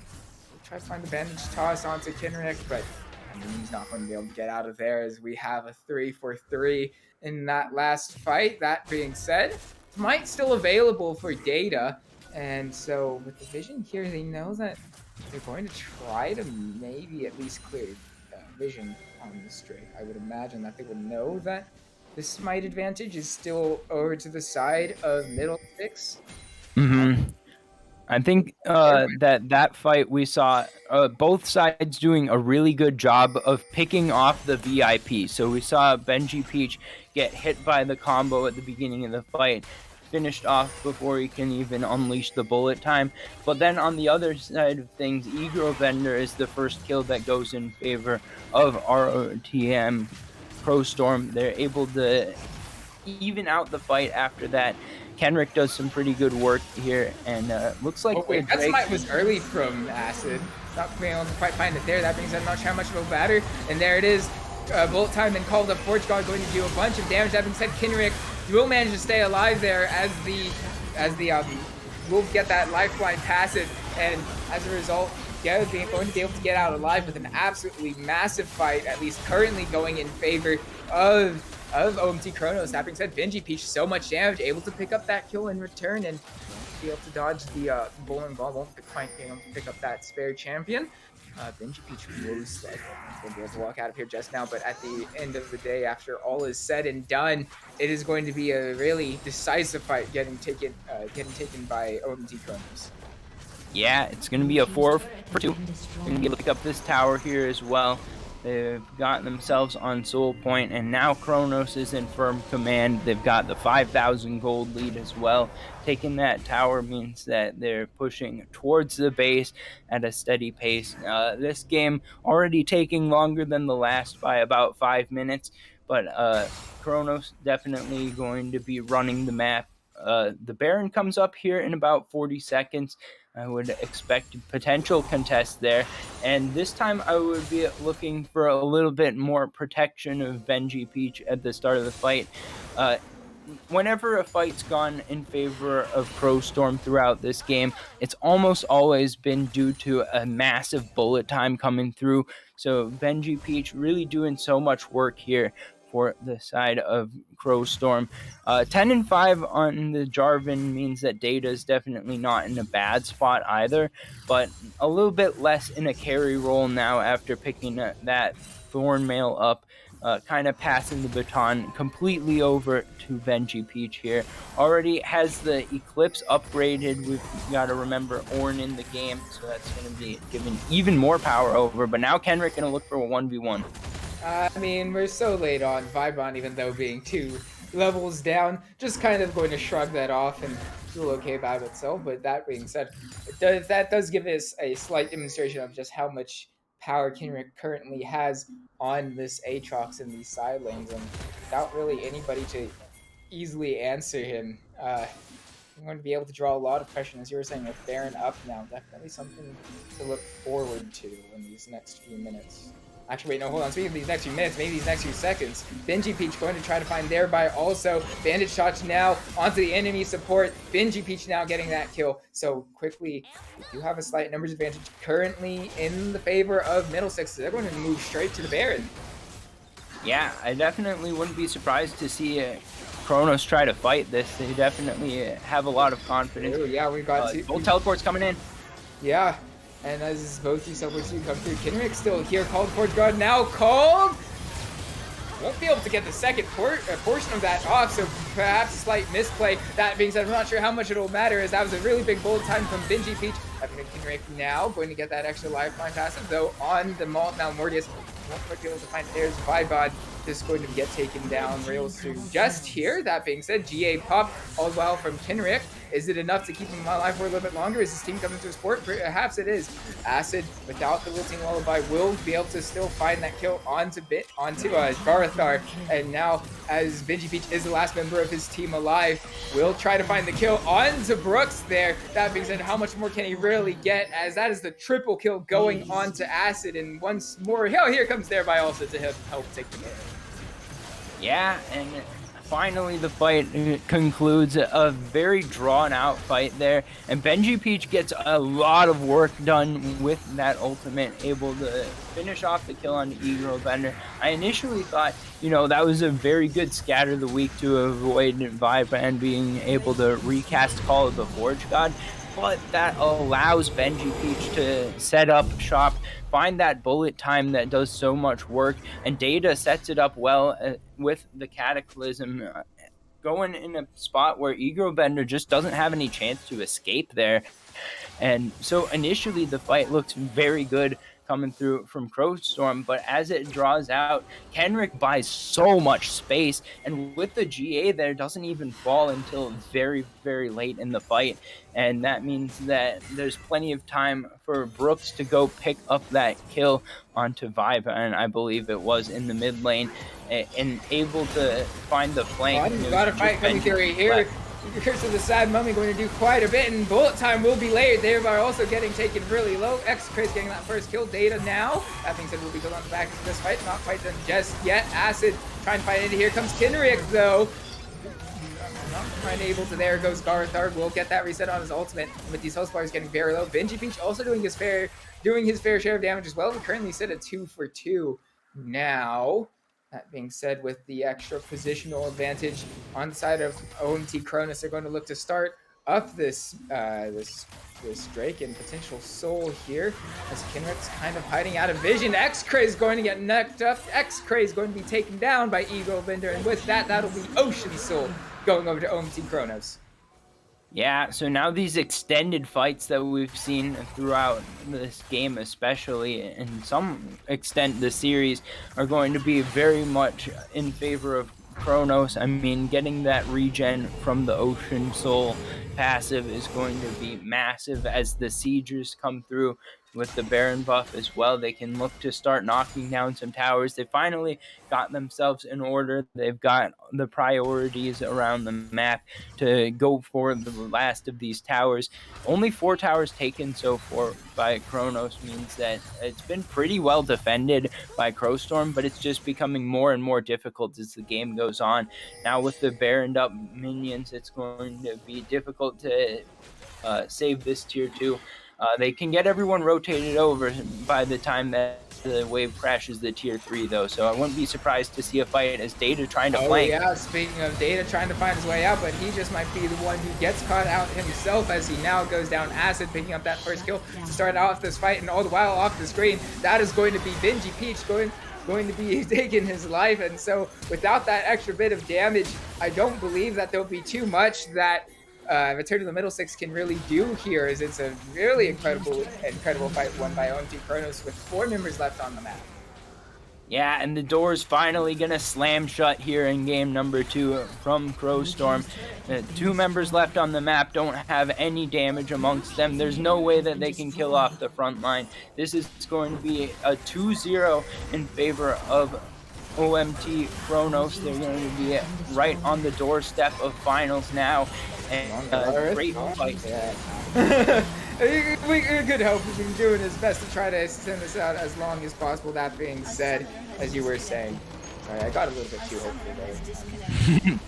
Well, there was some absolutely there was some absolutely vile healing going on from Kenrick there. I mean, we saw in that last fight around the mid tier 2 that he kind of just went under the tower and then got an entire extra 3/4 of a health bar to work with. And then he also healed up another quarter. So it was like he was working with 2 health bars and his Guardian Angel wasn't even up. So Kenrick just doing a lot of work on the front line there. A scrappy out from Crowstorm. It's just a little bit too small at the end of the day. Benji Peach, though, having a massive pop-off on the Misfortune. That's your hope throughout the rest of the series, is to try to get some carry performances like that coming out. I definitely liked what we saw from Crowstorm more in game number 2 than in game number 1. But OMT Chronos, they are a massive team, a massive roster. They've got big carries coming out from Ego Bender and Kenrick that game. And that's not even to mention that Acid and Brooks both picked up at least 8 kills. So how do you kill off the VIP when there's really 4 of them?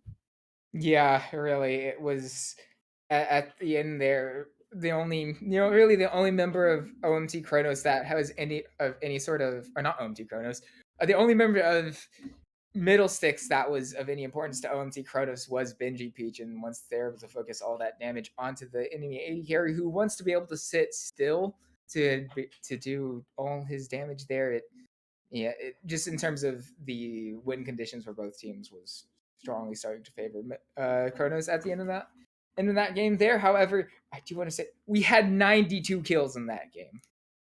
Yeah, that was quite the 92. bloodbath going back and forth, and it was a close one too. I mean, it's 50-42. That's by no stretch of the imagination just a massacre. But at the end of the day, it came down to gathering the resources, taking the objectives, and Kronos was just a step ahead the whole time when it came to that. So we'll see what changes come in going towards game 3 from Return of the Middle Sticks Crowstorm. They're going to have to figure out some way to go about this. They're able to get their advantages and actually gain a lead off of that before they can snowball it to the victory. And so with that, we will send it to a break, but when we do come back, we will have the draft of Game 3 on a match point situation for OMT Chronos. But Middle Sticks reverse sweeps, never know. But either way, we have that to look forward to. Don't go anywhere.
And after that, I think bloodbath is an understatement of Game 2 Tiger. We finally got that through and done, and that was I have to say that was probably the most amount of kills in a singular game I've ever casted before, maybe even seen. Yeah, I mean, at least in terms of kills per minute, it's going to be very difficult to match. It was on the verge of 4 kills a minute there. So I mean, basically, it was everyone on respawn was basically going towards the middle of the map, trying to find their place in the brawl. And we're getting into the draft. I like the choice here from Crowstorm to stay with the blue side. It's what's been working a little bit better. I think game number 2 a lot closer than game number 1. Sticking pretty similar bans as well. I think that at some point you just make the call that you don't send too many bans towards Acid because Acid's pool is just a little too deep. Yeah, and well, we've seen that a little bit more this way. That being said, with the ultimate of the draft, Zeri going to be picked up by Crowstorm. So a bit of a change up from that last game, as they did prioritize Ari for X Craze there, but no, Zeri have been using both the first two games for OMT Chronos now won't be available to them as be piloted by Benji Beach. Yeah, I think that Benji Peach has played Zeri probably the most of any champion throughout the split. So definitely good to see that champion. But it's going to reversal here. Brooks and thereby also coming in with the combo in the bot lane. Misfortune Nautilus. Maybe the one more classic and then the Fortune Amumu. So we'll see if Garethar goes and finishes the pickup here. I think that going towards the Rel makes some sense here, but I would expect if it is the Rel to see something from Data that likes to get all up in your like that here that was flashed. Yeah, and I do believe with that we're getting a lot of short range coming through, but as you were saying, Misfortune Nautilus, really Misfortune any sort of support that has easily used CC. As Ari is going to be having, I wouldn't be surprised if it does get locked in. So once more for X-Cray is going to be on Ari once more. Didn't quite have too much of an impact in that last game, but we also had a ridiculous last game as well. So not going to make too many early judgments, and we got a very mirrored draft after the first round picks. Yeah, I think that X-Craze actually did a decent amount of work in last game. I mean, overshadowed by a lot of the other players in the game, but it's not like X-Craze just had 2 kills. It was, I believe it was 8 and 13 on the Ari. So not like a great performance by any means, but there were definitely moments where it was X-Craze doing some work, finding some charms. I think that was a big thing in the level 1 fight. And then later on in the game, I think that he was able to get a couple of kills on the Egro Bender. So definitely Ari, the pick that X-Craze has favored most throughout the split, makes a lot of sense. But Egro Bender, into Ari worked out last game, so why not do it again? Yeah, Egro Bender definitely. I mean, I would say with last game, I don't even know if you could really use that as a baseline for really any of these future matches as there we go. Aatrox, I would not be surprised to see that banned away as Kinrick absolutely just popped off on game 2 on Aatrox. Yeah, and I think that with the Aatrox and Mordekaiser bans, we could see something from Kenrick that's a little bit safer of a pick, just be part of the team fight, or we could see the Graves flexed here by Chronos. So we'll see if that's going to be the case. Yeah, and I do really like this Graves pick because both Acid and Kenrick can play Graves. I do believe that Kenrick was played it more often. That being said, I mean, if flex pick's a flex pick, and especially on R4, and the 2 positions still yet to be picked from middle sticks, I think it's a very powerful position to then lock that in. Yeah, I think that seeing that Malphite come in opens up the possibilities here from Data. Could still be something that goes all in like an Udyr, but I think that there's also the possibility to play something that's a more team fight carry sort of oriented.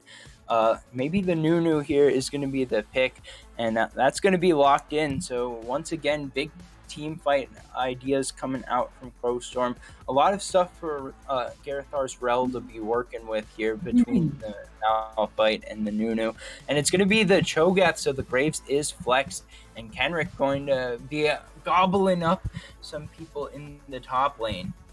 Yeah, going to be able to become really big on the Cho'Gath. He's going to just chomp his way to we're going to try to chomp his way to victory. Rock's being very nutritious and all that, or so I'm told. Didn't really a lot of iron in them, but actually iron's never mind. It's not. I'm not a geology expert, so yeah. Well, Cho'Gath definitely happy to eat anything that he can come across, so we're definitely going to be included in that. And I like the flex here because I think that Malphite into Graves would be a very strong matchup for the side of Crowstorm, but I think that getting the Cho'Gath makes it a lot more favorable here for Chronos. We'll see if they're going to be able to get priority in lanes again. On yet another carry here with this Graves. Going to be looking to see if he can get some more early invades off, try to get the big CS advantages that we've seen from him. And with the misfortune here, it's an even more early game focused comp than we've seen yet from Chronos. So I think that they're going to have a lot of opportunity to get ahead early. But if we do get into some later game team fights, I think Benji showed the potential to carry in game number 2, and I think Zeri is potentially the scary carry. Oh, that rhymed. Hold on. This is gonna drop bad rhymes on us. Wait, continue typing. No. Either way, but no, it is a valid point that Zeri definitely did a lot of work, especially in these first 2 games from Brooks, specifically. But now that Benji Peach on the Zeri, I don't believe he had too many matches on Zeri. Actually, no, never mind. I tell a lie. In my notes, I do actually have Zeri written down. I'm just can't read, apparently. So yeah, definitely a familiar champion then, and I don't know what I'm talking about, apparently. Well, I think that the most interesting pick out of this draft potentially is the Nunu and Willem coming through from Data. I saw one game in the match history, but Nunu and Willem is a champ that we very rarely get to see in competitive play. I think that he's got a lot of potential, especially going for some absolute zeros out of a brush. You could look to try to set up a team like that, and a lot of objective control. Well, with the Chomp Smite, it's very difficult to outsmite that. Of course, with a Syndra, you can always look to get some good combos, but that requires exact knowledge of how another player is going to play. So that's going to require very good communication to match off against.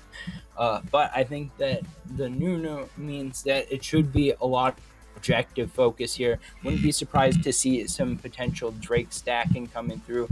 X-Cray is going to be looking to push and roam on the R, I believe. Could be difficult to do against this Syndra. I mean, there's a lot of priority around the bot side of the map for OMT Chronos. But I think that when you've got the Nunu, you definitely need to be stacking those objectives.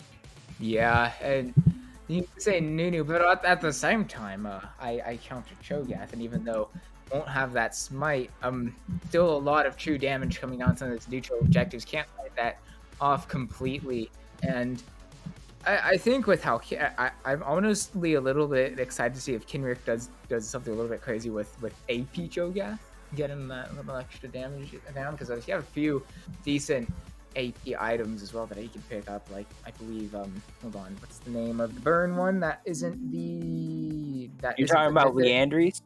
Not Leandries. I mean, shoot.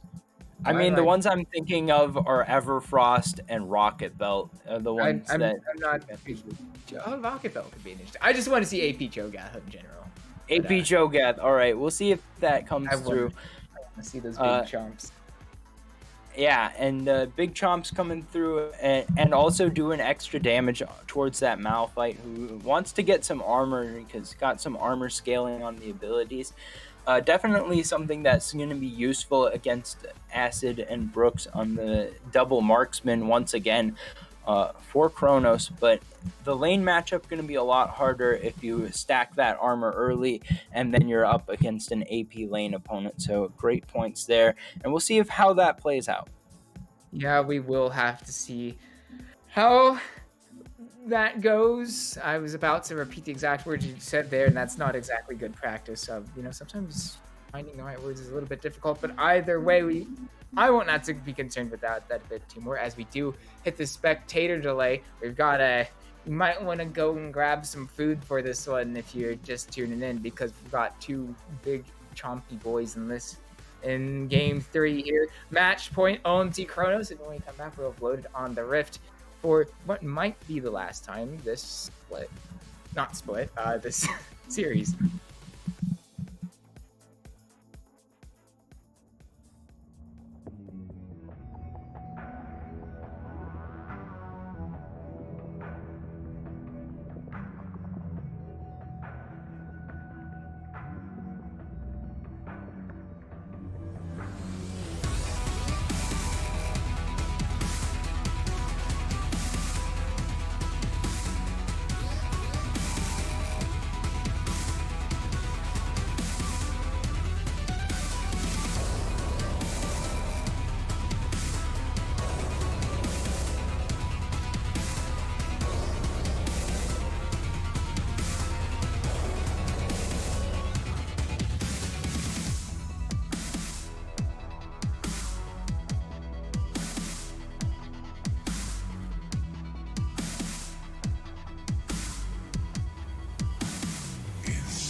Now loaded onto the Rift for a match point for OMT Chronos here in game 3, having, well, at least in game 1, showed a very dominant performance, but after a ridiculous game 2, I honestly no expectations coming to this one, Tiger.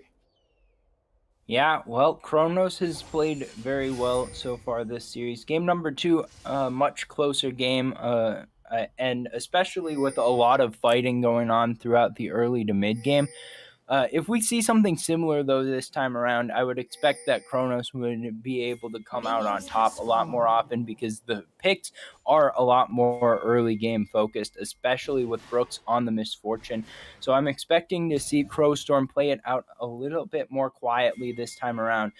Try to get into a position where when they take team fights, they're going to be able to come out on top. So I'll be looking to see level 6s potentially come through, although data on the Nunu has a potential to go for some early ganks. So we'll see if it's going to be hopefully not quite as much fighting as game number 2, but I think that we could still see some 3v3s, 2v2s, 2v3s, all sorts of stuff going on around the map. wow, in this early exchange, Eaglebender going to get a slight advantage through this poke. Taking a very nice trade, if I do say so myself. He's not. I don't even know if he's missed a single shot. So no, as I say that, I mean of course he's a casting boost. Yeah, Eaglebender definitely feeling confident on this Syndra. We saw in game number 2 that early game power, especially, it was mostly Eaglebender throughout the early stages until Kenrick was able to take that first tower and start doing some work as well.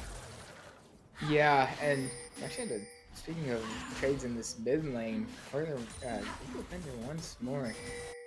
Really feeling good early on here, and one thing that is kind of important to mention is that both these mid laners have decided teleport's overrated this time. We're going Ignite. So talking about kill pressure and gank setup, even though perhaps Graves and Nunu in these first few levels maybe not the best to do so.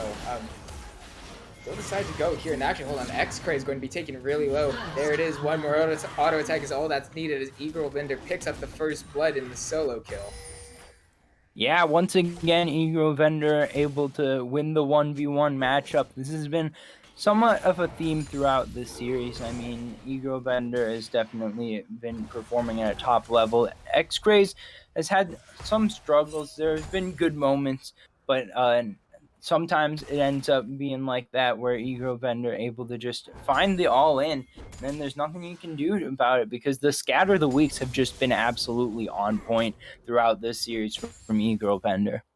Yeah, just in the last game alone, a few of those times that that Garthar tried to find the lane on the Amumu was just pushed away and knocked out of that first part of it. So definitely very good awareness on the Syndra here, and continuing that into game 2, it does go nice. Speaking of Garthar, one thing I'm a bit interested in is that I was usually Rel prefers to start dismounted to get that bush control with the flip, but I mean I also haven't seen played Rel myself in about a million years, which was when she came out and actually not as good. She's like very easy.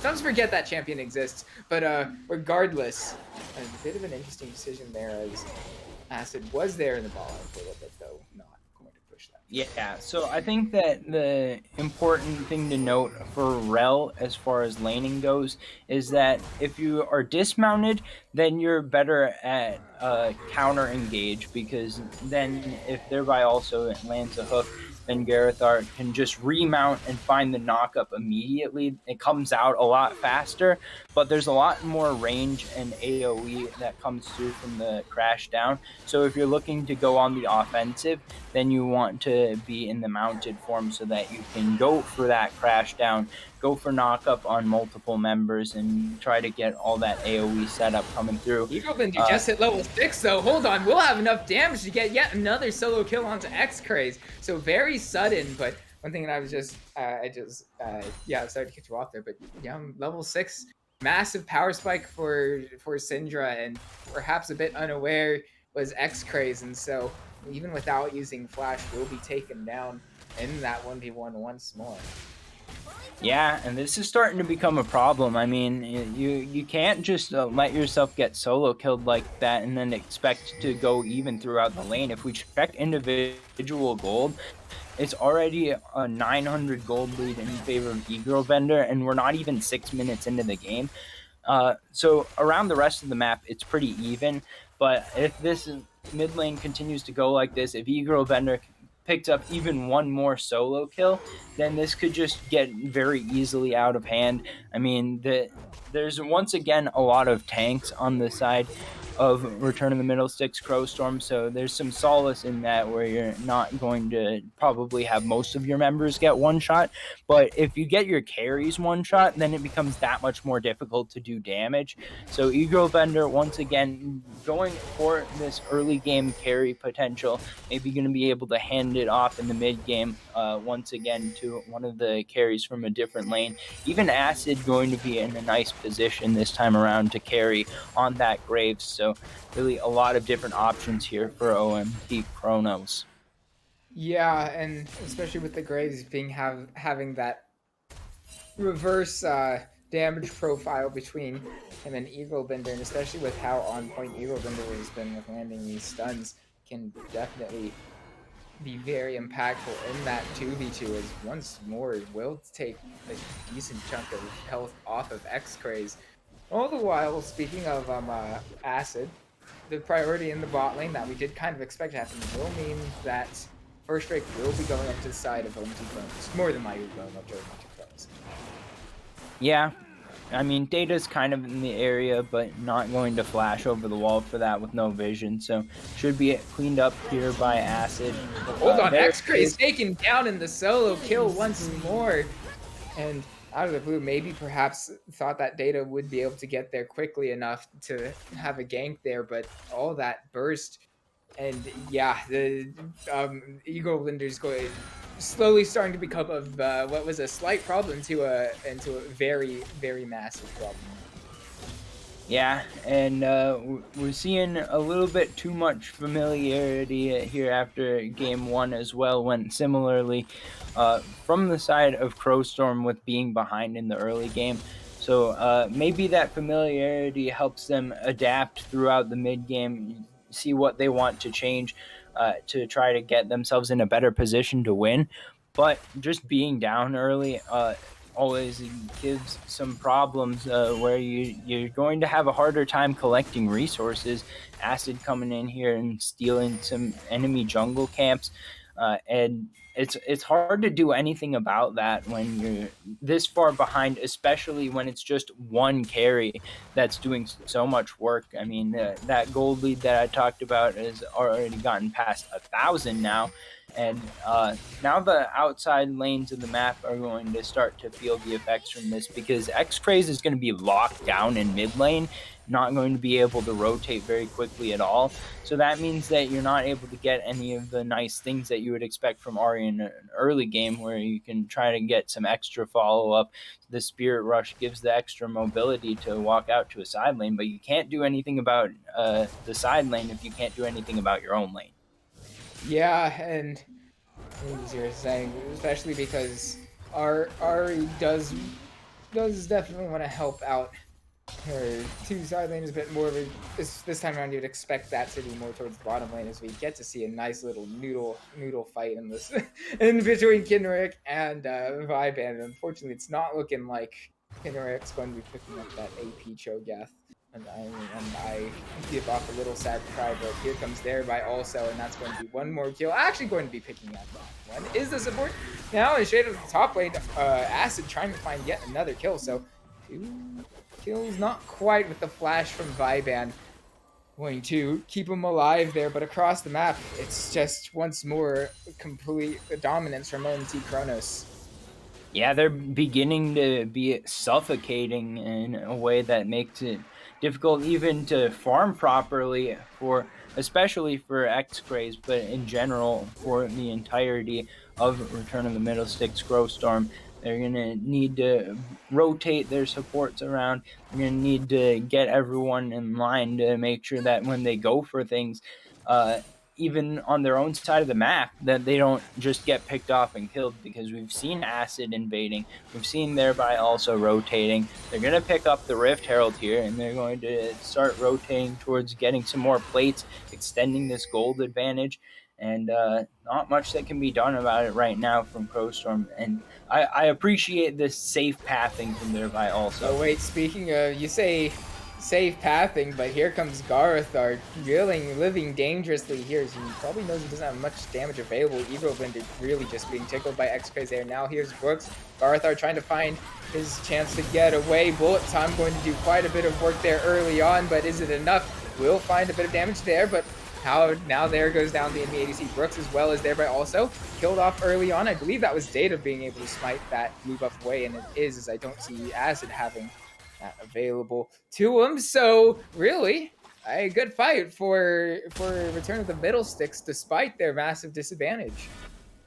Yeah, they don't get locked out of this game entirely. They don't get shut out. But I think that with the rotate down from Vivon, and they're going to be getting some extra damage as well onto this tower. So they're going to be in a decent spot. I mean, 2 for 1, or yeah, 2 for 1, not a bad trade at all, especially from the position they're in. Now with the Drake about to come up as well, we'll see if they're Oh, going to wait, look hold on. Unstoppable force used onto the enemy mid lane. Eagle Bender shut down by Vibon on this Nautilus. And hold on, this is going to be an absolutely massive fight for the side of Return of the Middlesex, showing once again that even though they might not have the best early game ability, it doesn't matter with all this just incredible coordination amongst their team and still keeping themselves in it with these last 2 fights. Yeah, I really don't understand why Eurobender wanted to go in there. I mean, it's kind of a situation where Vibon was out of vision, but it wasn't too far removed from Vibon actually being under the tower, so they knew he was there. Going to get locked up as the Infernal Drake does get taken, kind of just getting tickled now by the Zeri. There it is, the biggest snowball in the world. Does quite a bit to bring Acid back into this one. Garthar perhaps a little bit too dangerous with his positioning, and yeah, just gets bursted down by Eagle Bender, picking up yet another kill now for 1 and 2 on the Syndra, and with the Luden's not Echo, Tempest. Yeah, definitely feeling very nicely there. Yeah, still about a 1.5k gold lead coming through for OMT Chronos, so they haven't fallen that far behind, but now they have to deal with Benji Peach being 2-0-1 here on the Zeri. Zeri definitely going into the late game, going to feel potentially even better than a Misfortune. I mean, we saw a lot of good ults in the last game from Benji Peach, but at some point it was just the case where being an immobile carry, he got jumped on. This time around, you don't have to worry about that because Zeri able to jump over those walls, able to navigate through a team fight quite effectively and very difficult to get on top of. So we'll see if that leads to Benji Peach getting even better carry. There it is, a bunch of CC getting committed onto this top laner as Acid gets that kill there. And, well, I mean, there's not really much on the map to be taken, so that little extra gold will feel nice. Actually, hold on, Data is well going to be found out here, and biggest snowball in the world just going to roll that away. Yeah, it's going to be another tower taken down here in the top lane. At some point, that mid-tier 1 got taken down, so 2 towers now in favor of OMT Chronos. They're going to be feeling quite nicely about that, thereby also, once again, rotating around the map. I really like that we're seeing a lot this game, the supports rotating around the map. I feel like bot lane hasn't been a highest priority area from either side. I mean, with the Misfortune, I'm a little surprised that Chronos hasn't tried a little bit more towards that. But then again, Acid is playing the Graves here. It's a little bit more difficult to get an effective gank out with the Graves in the early stages of the game. Now with ult available, still could go that way. But if there's not going to be a gank, then there's not a lot of necessity to have thereby also there either. Does have flash available, still biggest snowball in the world is going to happen there, but it's still slightly a bit scary. And that mid lane, still holding on to that summoner spell, so at the end of the day, no harm, no foul. Yeah, so just another attempt towards the mid lane this time around. Enough space for Eagle Vendor to get out. Got vision over that topside river brush, so no more getting blind ulted by Vaughn or any other sort of engage that's going to immediately stop any escape from coming through. After that one slip up, Eagle Bender has been right back out onto the map, right back out to collecting all these resources, and right back out to roaming towards bot lane now. Yeah, not quite able to land that CC there. However, this time we'll have to flash away as we're looking at a potential 5v2. Eagle Bender already gone very low. Benji Peach getting that kill. So one massive priority target taken down and going onto the ADC, and the double kill now coming through for Benji Peach. And Return of the Middlesticks going to be feeling very good as a result of that. Already on the Triforce as well. Now with the low brain, you're so the Tiamat. How did I forget the name of Tiamat? I don't even know. Well, anyways, Crowstorm definitely not giving up just yet, putting up a good fight here, keeping the gold lead right about 1.5k for OMT Chronos. Now looking to get the second Rift Herald of the game, try to get a tower of their own potentially. This could be a trade of objectives, but the way the series gone, I wouldn't be surprised either to see them fight it out. Looks like the pings though are going to go towards the Drake, so OMT Chronos maybe just gonna be doing a trade of objectives here, try to start stacking towards this Cloud Soul and see if they can continue their advantage through that. Yeah, and with that far sight getting placed down there, is able to be seen that X Craze is now going to be in a spot where I don't believe he can really get out here. Burned all the way down as Thereby also gets this first kill at the start of the game at the fight. Data going to try to find his way in, but all that damage from the bullet time is going to do a lot of work. That being said, I'm not sure if it is enough to have taken down Benji Peach just yet, who still managed to stay alive, but with as little support from his allies remaining.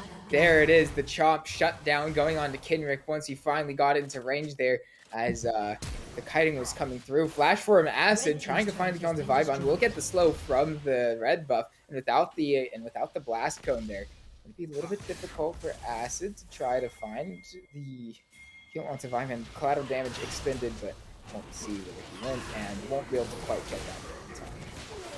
Yeah, no problem though. Still going to be able to take out the Drake. Pretty decent fight there. 3 for 2 in favor of OMT Chronos. And it was kind of a situation where it was a kill going over on Brooks in favor of Crowstorm, but after that, they kind of had all of their damage shot, and Egro Bender and Acid were still on the map. So it was a difficult situation for them to try to navigate the rest of the fight. Down their 2 damage carries, and at the end of the day, Acid not able to find that last kill on the Vibon, but it will be the second Drake going over as well. So pretty good fight for Chronos. They're going to be looking towards this Baron coming up in 50 seconds if any more fighting goes down. 2,000 gold lead, not enough to start like forcing it, but double marksman can kind of sneak a Baron pretty fast. So gotta be wary of that if you are returning middle sticks Crowstorm. You gotta know that you've got the ability to rotate towards that if ever you think that they're going to be on it. Yeah, that being said, Misfortune not exactly the fastest neutral objective taker, and Graze is all right at doing that. So even though it is double marksman, it's not as not the craziest double marksman speed that you can grab, but either way, that's still feeling very definitely can sneak that. But that being said, Vision's still going to be largely in favor of not OMG Chronos. So return to the middle six and around this Baron, so would have to wait for most likely a decisive team fight going over to OMT Chronos to really see that taken. Yep, so we'll see if they end up fighting around the Vision here potentially. Middlestick's doing a very good job of making sure that they've got priority over the pit, but I think that they aren't going to be able to necessarily hold it unless they can find a pick. So they're doing a pretty good job of picks, sweeping, but now X might just be the one getting picked there as Eagle Bender quickly picks up the first kill of this potential fight coming through, and with the Unleashed Teleport available to Kinrick, I don't believe they're not calling for the Baron just yet. So right now it's currently fine. So we just kind of get some aggressive position. Blue team's turret has been destroyed. I think we're yeah, good. and meanwhile, Kenrick is in the bot lane, just taking that tower out. Gonna be able to continue to push here as well, so he can go towards another tower. We could see 3 towers here potentially taken down. There comes the teleport through. Dredgeline lands onto the Zeri, and layered with the bullet time, Kinrick gets the kill onto the enemy ADC. And once more trying to find yet a few more kills as both Vibon and Garth are looking very low. There it is, double kill Kinrick. And now they're going to go over to the Baron after some very nice patient play to ensure that they're going to secure a very good advantage. Yeah, a clutch hook there from Thereby also able to find the engage onto Benji Peach, take out that most fed member. I mean, if you look at the gold on the side of Middlestick's Crowstorm, you can see that it's almost all on Benji Peach. Oh wait, hold on. Unstoppable Force going to take out Eagle Bender. So Vibon quickly starting off this fight strongly in favor of Return to the Middlesticks. Acid's gone low. Acid not quite taken down just yet as Data tries to find last auto attacks. Vibon getting yet another shutdown. And as he's still on a lot of health, gets yet a third shutdown there. So all of a sudden, this Malphite's going to have a ton of golden with that chomp, and with all the members now up on the side of Return to Middlesticks, what was looking like going to be OMT Chronos' Baron has quickly flipped on its head, and yeah, I believe it's only, Thereby also is the only member of OMT Chronos alive, so this will be Baron going over to Middlesticks.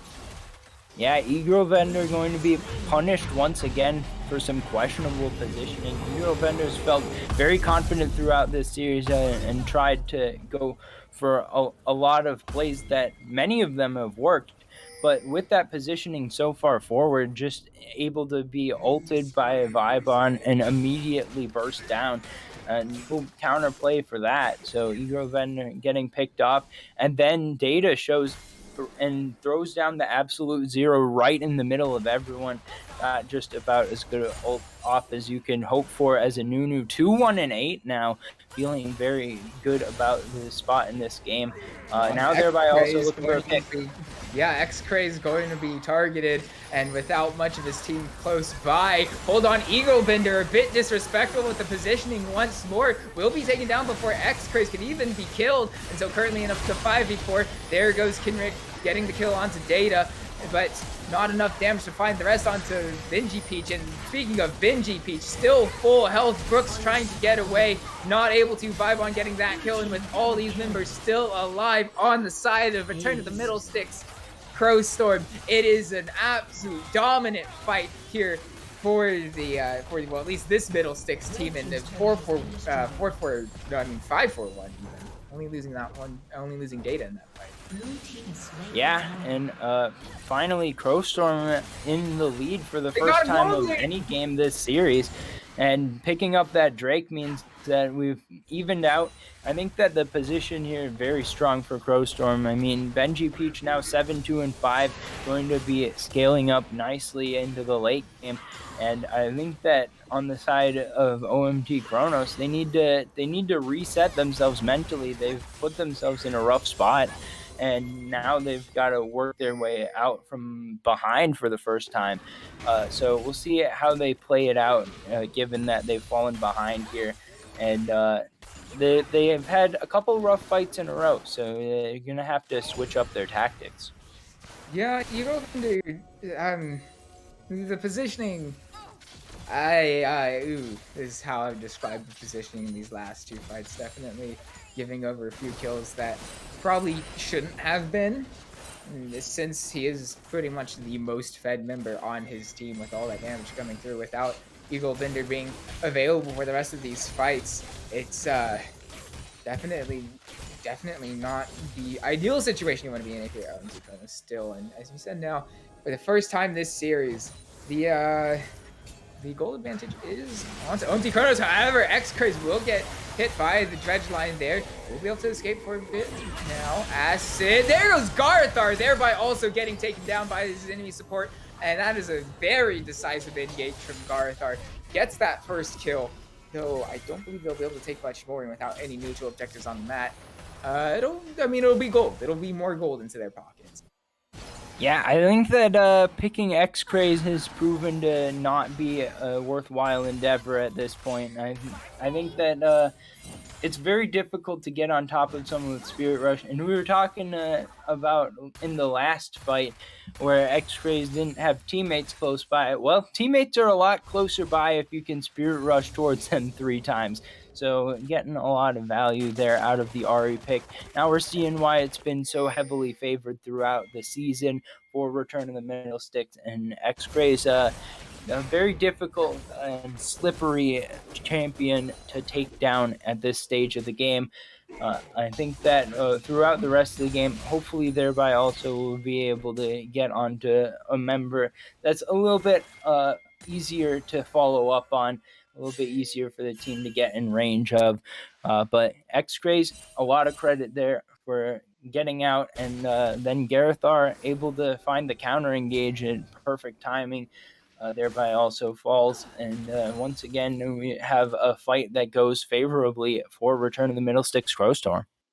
Yeah, and speaking of one thing, if we would take a look all the way all the way back to the start of this series, we were saying is that both these middle sticks or squads have clearly shown that they do have the mental capacity to go behind and reset themselves and really play the best they possibly can in any given situation. Hold on, thereby also going to find a lot of damage initially onto the enemy 80 carry shutdown going on to Eagle Bender, and without Benji Peach, hold on, this just might be the series because there's not a lot of damage remaining on the side of Middle Six. And hold on, it's a 5-man unstoppable force from Vibon. And will it be enough though? There's the first kill onto the enemy Misfortune. That being said, shutdown going over to Kenrick at the start of this fight. So with a lot of damage no longer available for both these teams, Vibon just standing in the middle of OMT Chronos. Acid has been found. Acid's been slowed, but with the extra kill from thereby also will keep his jungler alive for a little bit longer. Jumping over that wall now. Garthar going to be slowed though. Kenrick, one auto attack. Maybe not quite enough there. Will pop the Gargoyle Stone Plate for that extra shield and health temporarily. And so we got at the end of that fight, just wet noodles slapping each other all over the place. And honestly, it was a bit more interesting than what people usually describe wet noodle fights as. And hold on, Garthar. Quite the explosive beginning of the fight, but Vibon coming through with the big unstoppable force there, able to set the team up for the re-engage. And as you said, not a lot of damage available at the end of that fight, but we're seeing that these tanks definitely can do work at the beginning of the fight, especially on finishing off some of these squishies. So 3 for 2 in favor of Crowstorm. Now they can start to look potentially towards this Baron. Yeah, they've started Baron. They know that they know that OMT Chronos are all in this bottom half of the map.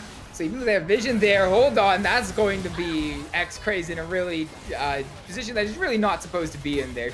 That being said, that does delay the shift over to this Baron a little bit longer. Kenrick now just walking in, trying to find if he can get the Devour onto the... It's stolen! Oh my dearie me, it's stolen by Acid with the smite, and it is a massive fight going over to OMT Chronos. And really against the run of play for these last few fights is going to be the Baron and the Drake. Actually, not quite. They didn't quite finish taking the Drake. I do apologize on that mistake on my part. But with taking down 4 members and Vibon being the only member left alive, it could very much be the game. Yeah, this could be the series right now. I mean, yeah, they've got to wait pushing in towards the mid lane. The death timers, X-Grays are going to be up here in 5 seconds. Vibon is reset, but no unstoppable force available. Kenrick's too beefy. Yeah, he's used that Gargoyle Stone Plate to get that little extra bit of survivability, but will it be enough? Shutdown going on to X-Crazy at the start of this fight. Vibon now getting taken down with an exposed Nexus. Will it be enough though? Shutdown going over to Brooks as he's taken down, and now Zeri going to be running around with all this move speed. There it is, Eagle Bender getting killed, and once more, I believe Return to the Middle Six probably able to hold off just for now. Though they do have an exposed Nexus and will be in that sort of situation for the next 5 minutes. Yeah, so they're going to have a big hill to climb now going down in that fight. I think it was the wrong call to stay on the Baron. I think that they let Kenrick just stand there outside the pit for about 5 seconds before the rest of the team showed up, and they just needed to turn. They weren't able to burn it fast enough. Great smite from Acid to finish off the Baron, get that steal. Looks like it will be the 3rd Drake of the game going over to Return of the Middle Sticks Crowstorm, so they're going to have maybe one last win condition for themselves here. They can pick up that Cloud Soul. But I think that with the exposed Nexus, it's going to be very difficult to play out the macro the rest of the way through. And I'm expecting to see, if the game doesn't end, at least a big swing in the gold towards OMT Chronos here for the remainder of this Baron play. They should be able to get it out to 3, maybe 4,000 here on the gold advantage if they can take a couple more towers and a few enemy jungle camps. If I do don't dare say, is that at this point in the game, really a 1.5k gold lead really isn't that much with how many items that have come through. Being said, we're positioning as if there's a dragon, but that was just taken not too long ago. Death Bush trying to be set up by the turn of the middle sticks there. X-Pray's not able to land that charm, so we'll just continue on with this siege in the bottom lane. Yeah, so now with the Baron buff lasting a little bit longer, it should come down here within the next half of a minute. But they can look to crack another. Oh, it's just gone down now. So we'll see if they can crack. Oh, wait, hold on. Garthar says, I'm going in. Going to do a lot of initial damage. And with Eagle Vendor going to use that. Zanya's bullet time not quite going to do a lot as Vibon comes through with the Unstoppable Force to cancel that out. Still alive are both ADCs. Benji Peach not quite able to find as much damage as we've been able to see him get him before, but he's doing a lot of work on the Kinrick. Kinrick, though, at the same time, I mean, look at how much damage he's managed to take up and the amount of time he's bought for the rest of his team. And with the exposed Nexus, I do believe that Return of the Millsticks are going to just have to concede this tower here, because I don't quite know the health of that Nexus. And hold on, teleport from Kinrick. He's going to be full health now, coming through. Guys, yeah. Not going to do much more than that, except for take a little bit of poke. Benji Peach still feeling confident, now gaining move speed. Maybe? Yeah, okay. I mean, he's gonna just be cleaning out waves. How long does the lightning crash last this late in the game? I mean, he's been in it the entire team fight, and now all the way past. It looks like he is able to at least defend the base for now. They're able to keep their bot lane inhib tower alive, and pretty good, all things considered, there for returning the middle six Crowstorm to come out of that situation just about dead even. The gold lead has shrunk even since the beginning of that fight down to just 1,000. And as you said, Kenrick did a lot of work there in the front line of the fight, but it was a good job by Vibon to get the knock-up onto Brooks with the Unstoppable Force. If it wasn't for that, I think the series would be already over by now. I think that the bullet time was set up to get 3, maybe 4 kills there, but that cancel is definitely important to holding the line. And then Benji Peach just able to clear out waves for days with that lightning crash. Yeah, but speaking of clearing out waves, that's going to be another tower taken by OMT Chronos. We're just going back away from that one because without any neutral objectives on the map, but the Baron coming up in 40 seconds. They're probably just going to want to be able to create a vision advantage and force an unfavorable fight in the next whenever that does come through. Yeah, so with the Drake coming up so soon after Baron spawns, I think that it's going to be a big priority to take down the Baron on spawn for OMT Chronos here. Unless they feel like they can just 5v5 fight in the base and go for the Nexus right now, I think that you want to be able to make it a situation where it's not a trade of objectives. You want to be able to just take down one of the objectives yourself. Could just wait for that Drake to spawn and go there instead, but definitely don't want to trade solo. Right here, the biggest snowball in the world will come through. Unstoppable Force will find Eagle Bender early on, so immediately at the start of the fight, it's going to be Middle Six favored, and it just might stay Middle Six favored as there's the Brooks getting charmed up. Benji Peach getting the double kill there. Actually, no, Vibon actually picked up that kill, but I don't believe that really matters all that much as currently it's a 5v2. Kinrick, he's a big tanky boy, but how much is that really going to matter when Acid goes down and has 5 enemy team members to go against? Tries to get the chomp onto Data, but that is a clean sweep or a clean ace going over to Return of the Middle Sticks Crowstorm. And, you know, all 5 members, they, okay, turning to the Baron. They're turning to the Baron. Yeah, they can get the Baron and the Soul here. This is great stuff from Crowstorm. They've got themselves in position where they can be about in an even state. They'll probably be more powerful, but they once again have no Nexus towers, so I think that just about evens it up from a macro perspective. But that means that with the Soul and with the Baron, it's going to be at least a couple minutes here where they have a big power lead, and they can try to get some more gold advantages. They now have 3,000 gold lead. They'll be looking to extend that further. A lot of towers still on the map to be taken down. They can get definitely this top tier one very low, and then the 2 tier 2s that are still left on the map as well. I'd expect them to take down.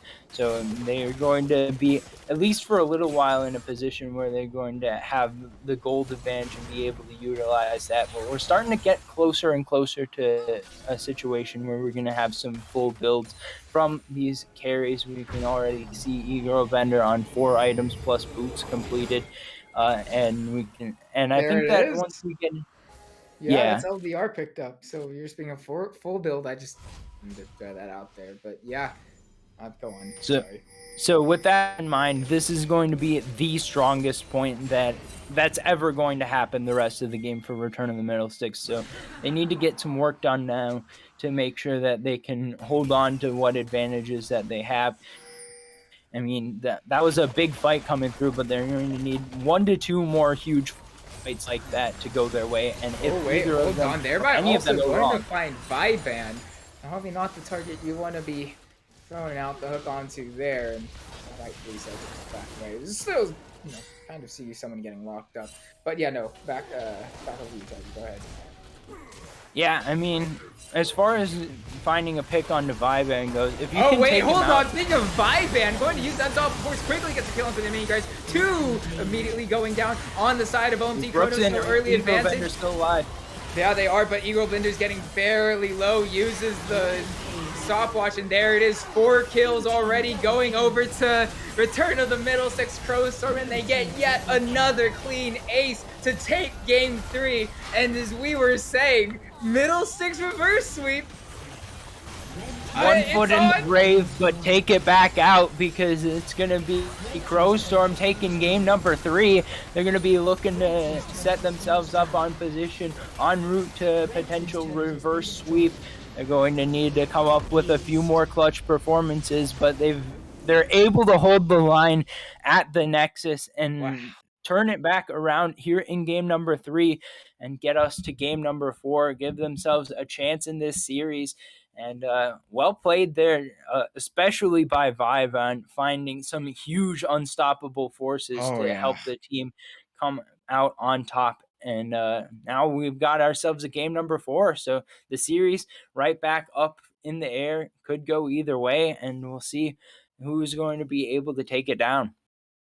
I'm taking a look at the Master Sheet. It hasn't been updated at all, so I'm not quite sure how the No Work Frost series is going down. But until we do get an update on that, I would like to believe that the double Middlesex reverse sweep is back on for 2 weeks in a row.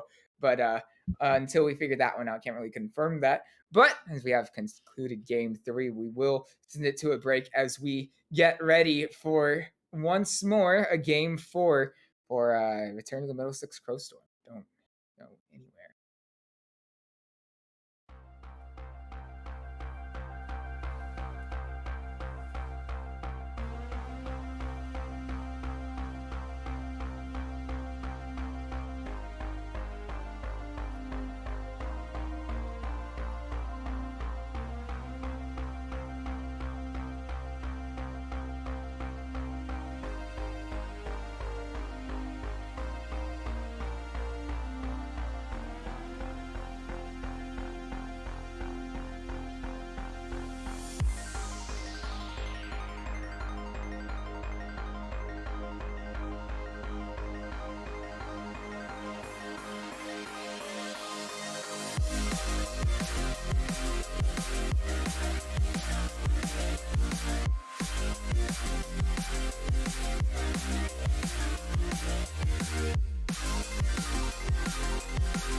And we have not loaded in. We've getting ready for Game 4's draft between OMT Chronos and Return of the Middlesticks Crowstorm.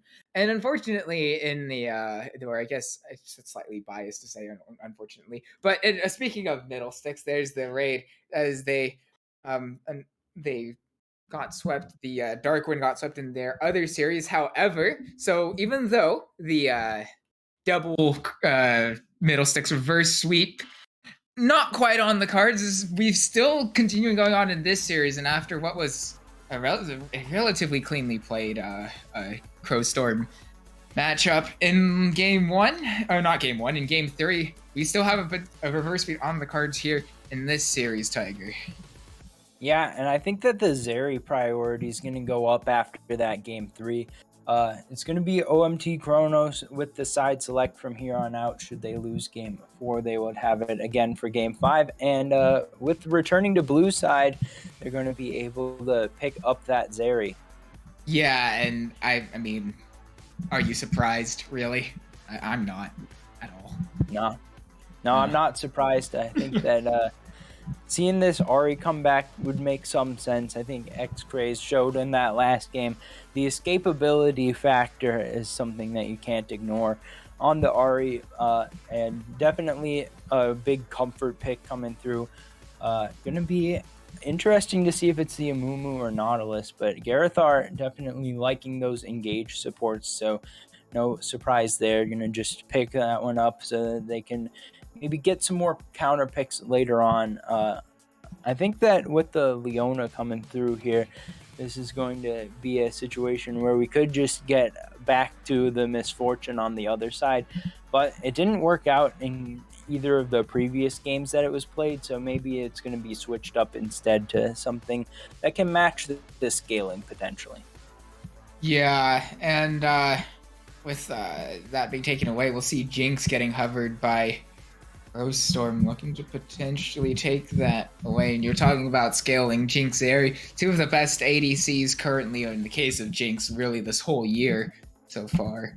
But I don't. If you took it back to game 1, Vinji Reach doesn't really have too many Jinx games under his belt, and well, even though game 1 was a complete stomp, so it might not be the best litmus test as for his ability on this champion. Still a bit, at least slightly concerning for me, just slightly. Yeah, but I think that the biggest difference from game 1 to this point in the series is that the bans have shifted more towards trying to ban out Kenrick.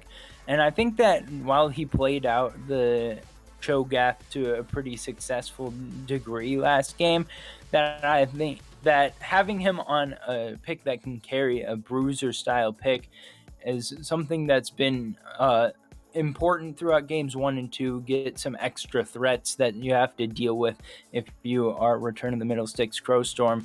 So we'll see if they're going to stick with it, having Kenrick on a tank, or if they'll shift the focus maybe towards something where you can get him in a more powerful position. And this time it's going to be the Scion for Vibe, and after the Malphite and Ornn are taken away in the bans. So I think Scion definitely a little bit of a different style, still more of a weak side champion, but looking to go for the split push idea potentially more than the engage style. Yeah, that's definitely a valid point. Hold on, Kha'Zix. Got a late hover on Kha'Zix. There it is. Assets Kha'Zix. That's right. Shoot, we haven't even got to see that this whole series, and it just completely left my mind that was a potential option. But yeah, Acid will get Kha'Zix, obviously his favorite champion, and combining that with Syndra in the mid lane, that mid jungle duo is looking really just incredible for the side of OMT Chronos. Now, I will say that throughout the series, we've seen a lot of 3 tank comps from Return of the Middlesticks. So it's a lot. You're cutting in and out. A lot of value out of an assassin. But I think that with the assassin pickup being the Kha'Zix and its acid, I think that we're still going to get plenty of value out of that. You're going to be looking at getting some one shots. The Volibear comes through, another champion that's difficult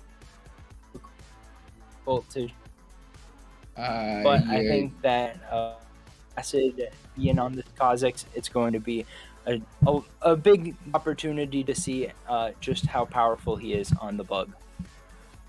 I think we kind of got an overall idea of what you said, but you were really kind of cutting in and out there for a bit. But yeah, obviously you just did say Kha'Zix. As it's Kha'Zix, we'll finally get to see that.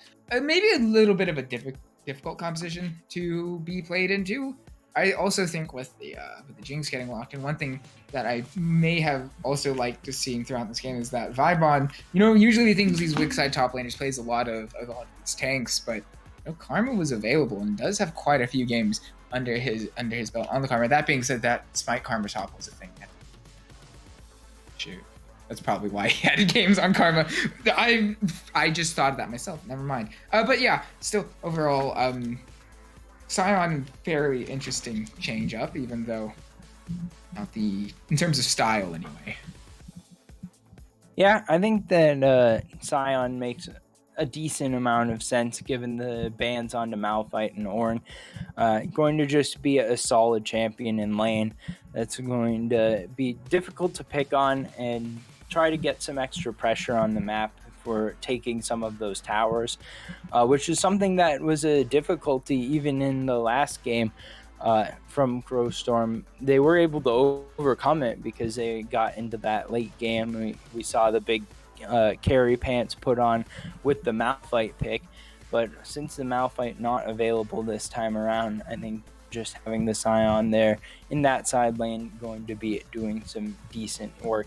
And I suppose that Sion could just be built in more of a team fight capacity as well, but I think that he's more powerful as a split pusher because of that passive, because of his ability to take down towers, because Hull Breaker exists. And we'll see how Vibon wants to play it out. But I think that with Zeri falling back in the hands of OMT Chronos, that's going to be feeling a little bit better going into the mid-late game for Brooks. And that's what they're going to be looking at to try to finish off this game, finish off this series. Yeah, and with Zeri especially, and so 3 relatively, I wouldn't say completely immobile because Nautilus does have the hook, Volibear run fast, Sion kind of train fast. Still will have that extra move speed, and if Brooks doesn't get completely removed from a fight early on as these games go on, as we've seen with Zeri, definitely becomes a really big problem. But with that, we have reached a spectator delay, and we are going to send it to a break. But when we come back, we are going to be in Game 4 between OMT Chronos and Return of the Middle Six Crowstorm, with a potential series-ending game should OMT Chronos take it. We'll see you when we load on.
we have loaded in for game 4 between OMT Chronos and Return of the Middlesticks Crowstorm, and the kind of story coming to this one 30 is seconds yet until maybe minions spawn. another Middlesticks reverse sweep, as they did manage to take off game 3. Now, Yep, they've been in this position before, definitely comfortable here. But Brooks on the Zeri going to be looking to finish things off before we get ourselves back to a game 5. I think that it's going to be a little bit of a different look than last game. I think that the Minions have misfortune spawned. kind of signaled a lot of early power, but OMT Chronos wasn't exactly able to capitalize on that. However, we've got the same matchup in the mid lane as before with Eagle Vendor on Syndra and X-Grays on the Ahri.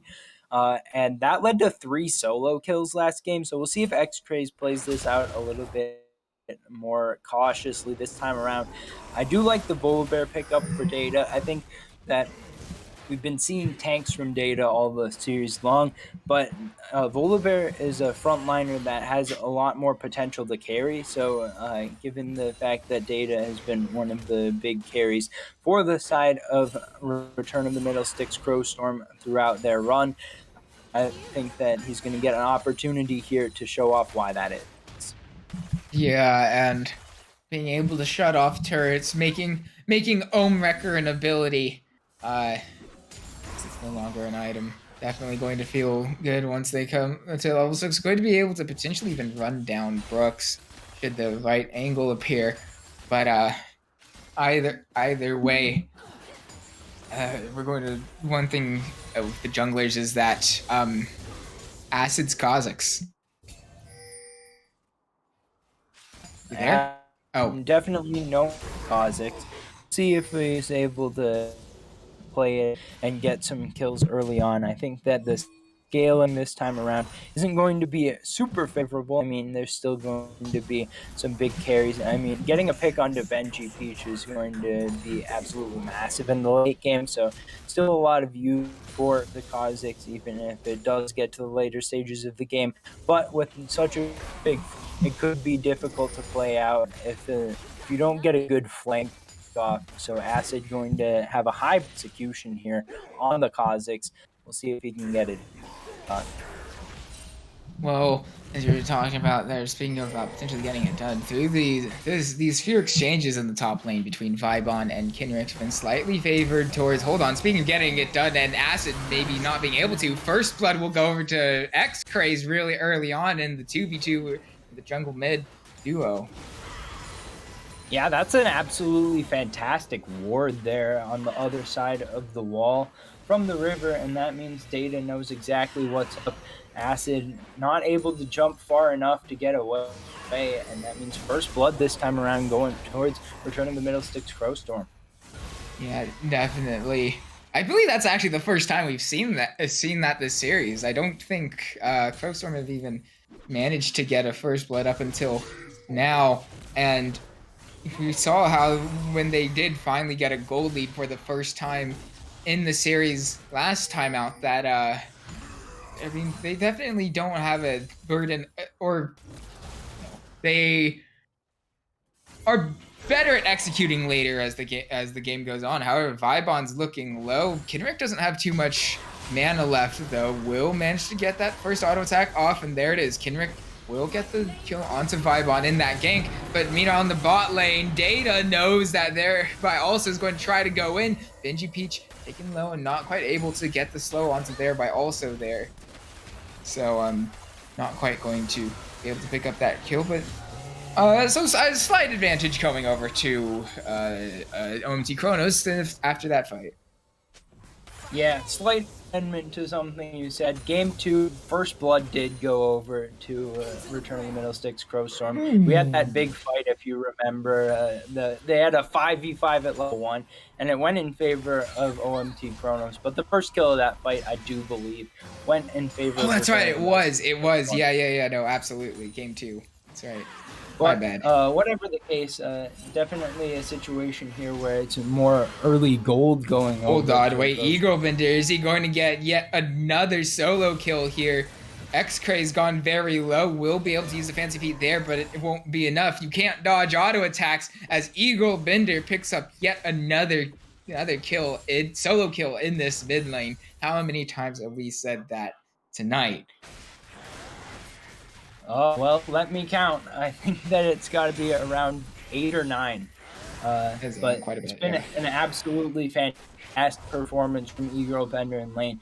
We've talked about how some of the later game positioning has been troublesome out of Eagle Bender, but certainly not throughout the laning phase.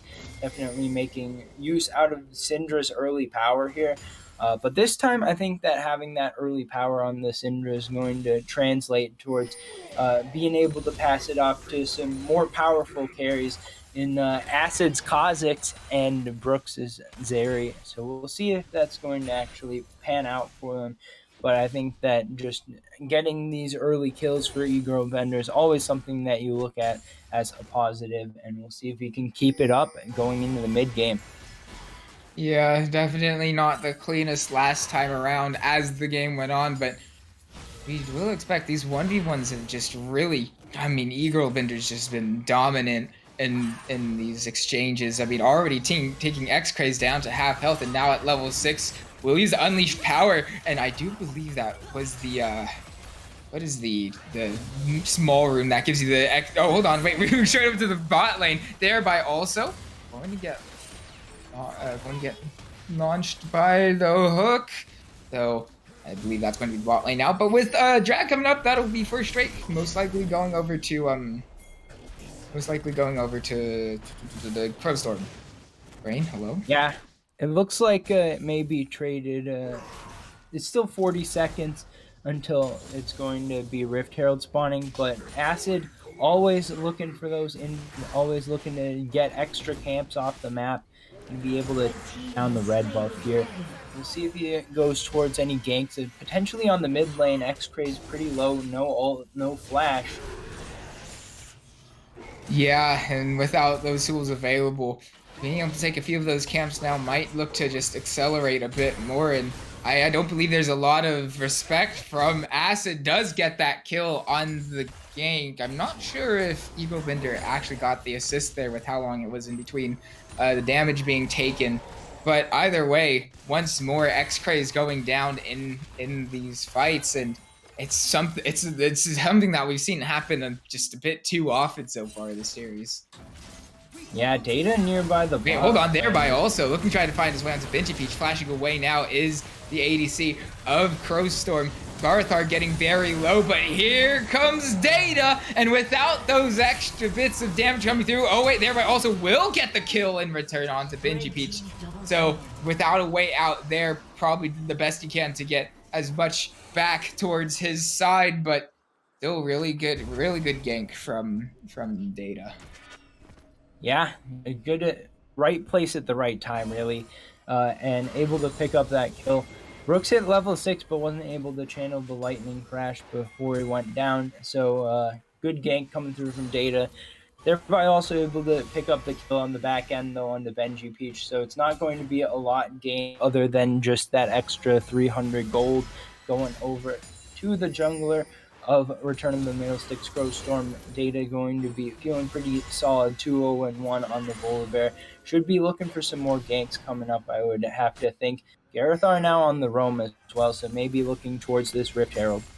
I mean, you'd have to imagine that's exactly what they're looking forward to. I mean, that top lane's getting shoved in a massive wave over there, being pushed in by Vibon, and so any sort of reaction, I believe I would have to think that they would try to just give this, but there it is, thereby also getting locked up, not quite taken down just yet, deciding to go back in. Solar Flare going to not really do too much except for get a little bit of a stun, but not a lot of damage. Benji Peach now going to get caught out by Acid, but how much is that really going to do? X-Craze not quite going to go down just yet, and as the Dredge Line lands onto Acid, it's going to currently be a 3v1 in favor of Return to the Middlesticks Crowstorm. Yeah, 3-for-1 is going to feel really nice. Brooks absent from this fight, just taking plates in the bot lane, able to pick up 2, so if they're able to stop the Rift Herald entirely, I think that would be pretty even overall. But it's going to be turned back on here by returning the Middle Sticks Crowstorm, so they should be able to come out ahead on this trade as long as they can get a couple plates with this Rift Herald. Shouldn't be too hard to do so. Kenrick is nearby though. Kenrick is nearby, but Garthar doesn't have that much mana now. Thereby also is going to try to find his way in. But here comes Benji Peach arriving as well. Acid going to get that kill onto the enemy jungler. Garthar using the Judge line to get out. However, Benji Peach going to get locked down by thereby also. So quickly, that's 2 kills getting turned back around. The Dredge line going to do a bit of damage. Here comes X-Craze though. Kenrick's charmed. Won't be able to dodge that one as X-Craze gets a kill coming back his way. And so even though maybe not the best laner, still showing that he's got it around the map on macro sort of play. And hold on, Acid's going to get charmed up and not going to look for the rest of that fight. Can we look at individual gold for a second? Because Brooks has just been in the bot lane this whole time, taking farm, taking turret plates, has gotten 3, and is now over 1,000 ahead of Benji Peach, despite not having any kills or any participation at all in that fight. So I think that's going to feel really nice, at least for the time being. It's about a 1.5k gold lead in favor of OMT Chronos. I think that's going to be neutralized to some degree by the fact that data. Oh wait, hold on. X-Craze is going to cancel the recall, but I'm not sure how advisable this is because here comes Acid. Not quite going to be able to land that damage, and there it is. Acid going to get the kill onto X-Craze. X-Craze a bit dangerous. There it is. Super Mega Death Rocket American Sniper from Benji Peach. We'll get that one, and as he gets excited at the start of this fight, I don't believe this is one that you want to take if you're the side of OMT Chronos, as that Solar Flare will just flat out miss. Brooks now getting snared up. Data's here for the stun, and that is another kill going over to Benji Peach in the bot lane. Yeah, so Benji Peach able to pick up a couple kills. Hold on, now. Yeah, here comes Acid. Garthar really doesn't have much health left. Acid, obviously extremely fed flashes forward, gets the kill onto the enemy AD carry. Garthar's just going to run away, and I don't believe there's really much that Data can do, as, hold on, we'll take Acid down quite a bit, but just so much damage now available on this Kha'Zix, as he's already sitting on the Eclipse. Yeah, perfect timing for Acid, and this is why he's so notorious for this Kha'Zix. Able to go up to 6-2-2 now. Already completed the first item. Going to be looking potentially continuing to just take these fights. I mean, why not? Right now he's able to take out just about anyone on the enemy team.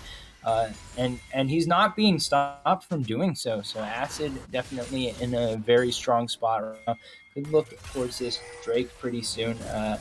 With the prio here in the bot side that Brooks has been gaining all along, could be able to get that. But right now, just going to be setting up. Could be a team fight here as well. I mean, I honestly, I would kind of hope that this just gets conceded by return of the middle sticks, because they do have this Drake, and they might just be able to take a tower for themselves, or at least quite a few plates. And you see, in exchange for a relatively not that important dragon, I would have to say that's really strongly favored. There it is. It is going to be the Drake taken, but here comes the unstoppable onslaught. Choo-choo goes Vivon, but not quite able to find any kills just yet. X-Craze go very low. Actually, I do tell a lie. Thereby also went down in that fight. But that gives Kenrick a little bit more time in this top lane to maybe take a turret for themselves. Blue team's turret. Yeah, so I think it's going to be a trade. It looks like the first one's going to go in favor of X-Craze in the bot lane, but Kenrick should be able to follow it up pretty soon. Hopefully not overextending too much to take it. Should be all right here, though. So a trade of towers, a trade of objectives so far across the map. It's very even. Just a little bit of a gold lead coming through based off of all those plates that went down in favor of Brooks in the bot lane. So I think that right now, both teams probably feeling pretty comfortable with the spot they're in. Benji Peach starting to get that scaling coming through. I mean, those kills have completely reversed the gold lead that was in the bot lane. Now Benji Peach with a slight advantage. But the rest of the map, with Acid being so fed, is going to still be feeling very nice for OMT Chronos. Yeah, acid obviously very huge, sitting on 2.5 items right now. I mean, this guy finds any sort of isolated target, that's pretty much just going to be it for them, even if it is one of the more tanky members of Return to the Middle Sticks. Because really, just look at how the gold lead that this man has on him. And as he takes out that, I'm going to send a little bit more there, but yeah, definitely Acid's one of these players to watch through these next few minutes because I and you, I would assume, believe that this is going to be pretty much the spot we're going to have to look at. Yeah, well, the mid lane is starting to be sieged out here by OMT Chronos. They're going to be able to take down the tier 1. They may be trading for a top tier 1 potentially, but we could see thereby hold also on, Brooks. Yeah, Garthar will quickly lock up Brooks, and so that's the enemy ADC down for Return to the Middle Sticks. That being said, Data's in behind here a bit too far.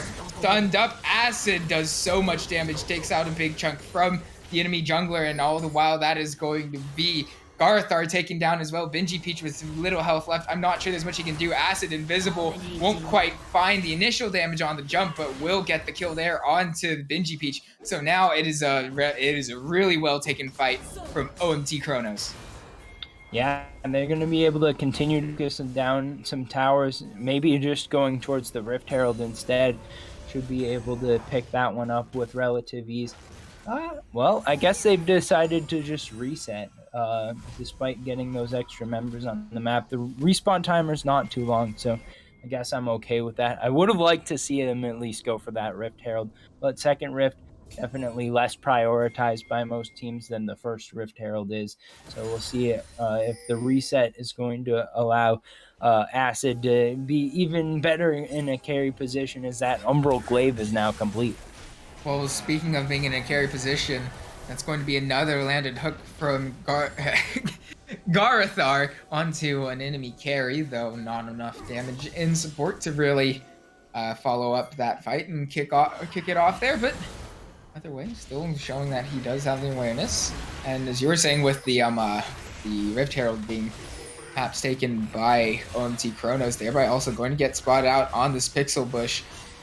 Switch out getting fairly low, and I would have to say that this is most likely. I mean, surely they concede it here, right? Yeah. Yeah, I mean, they're going to be pushing this mid wave forward, trying to not allow the tier 2 to be immediately focused, but we could get a fight here very easily. Actually, yeah, there it is! Going to be the two-man solar flare going to come down onto Benji Peach to start off this fight, is thereby also lots of damage coming through from the enemy ADC, but not quite enough to find any kills. Oh, dearie me, Vibon doesn't quite find anybody there, and actually, that is a bit too far forward. X-Craze going down, Devour used by Kinrick. It's getting a little bit bigger now.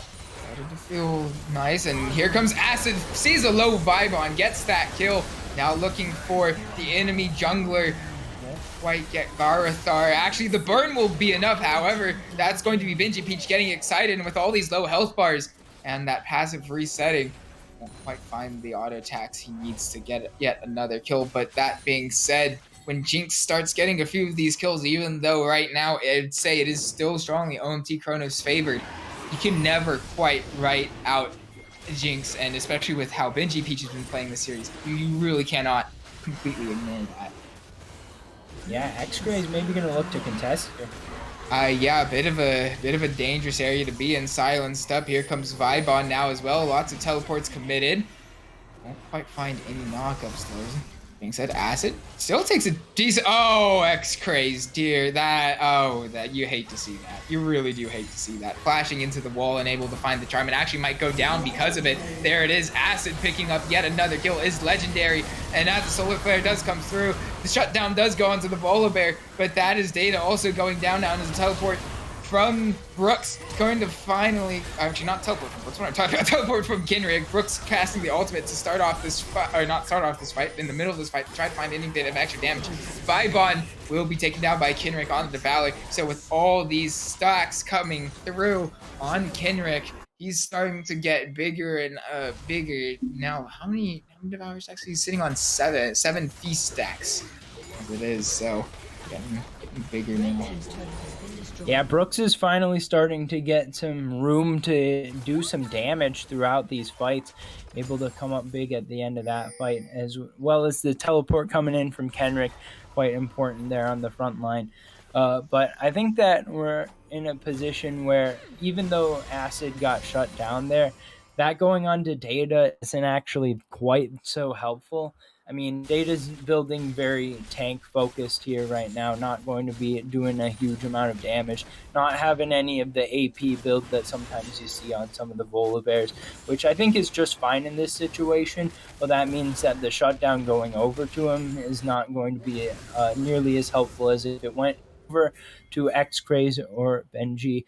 But I think that right now we're also seeing that it's going to be very difficult for Crowstorm to play out an entire fight without someone on the enemy team popping off anyways. I mean, we saw some good Wait, stuff. hold on. Speaking of mispositioning, Eagle Bender once more will be caught out as Benji picks up the first kill to kick off this fight. And with four members in the mid lane, they maybe try to find a few more kills here, though. Went quite down for a little bit longer, but with the extra member on the field inside, there it is. The hook will land onto the enemy Cho'Gath Kenrick, but now down to about half health. Obviously very tanky at this point. Oh, but another hook. Garthar, man, jeez, he is absolutely going off with these dredge lines currently, thereby also trying to find the action. Oh my god, Garthar finds the hook onto Brooks. That's 4 in a row. 4 incredible hooks from Garthar. And even though he might not be doing the most damage right now, Garthar absolutely pops off. Does an incredible job in that next fight. Kenrick not going to be able to take down the Cho'Gath now, as Kenrick is actually looking to find his way back in onto Garthar, though. Without that extra auto attack, Garthar will be okay. I do believe the rest of this fight probably over just about now, as Eco Bender has already come back up. Garthar in that bush will get the recall off, and so with that, both these teams will start to head out away from each other. Yeah, Acid saves the day there as far as that fight goes.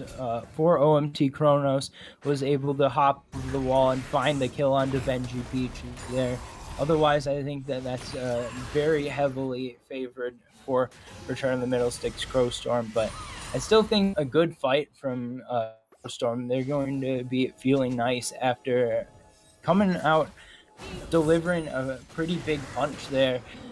They're still behind by about 3,500 gold, but right now the fights are looking solid for Crowstorm. They should feel confident if they go into a 5v5, as long as they can keep. You were saying that they were looking into the 5v5. That's going to be the Stormbringer already used from Data. Garthar now going to flash away. Benji Peach spotted out. Here comes Acid trying to find the kill onto the enemy ADC. Isn't enough. There it is. Eagle Bender gets the first kill onto Benji Peach, and as the stun comes through, that's going to be X-Craze going down as well, and Brooks hopping over because Zeri's fun and balanced. There it is, double kill going over to Acid, and with Baron up, that'll be a 24-minute Baron going over to OMT Chronos.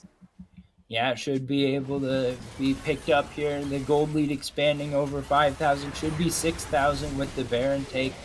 It would be a very difficult position for Crowstorm, but they were in a similar spot last game, so they've definitely got the chops to come from behind. They've got the Jinx available. They can definitely look to scale for late. A lot more difficult to say that they necessarily have the better late game this time around, but they still have a strong late game to look towards.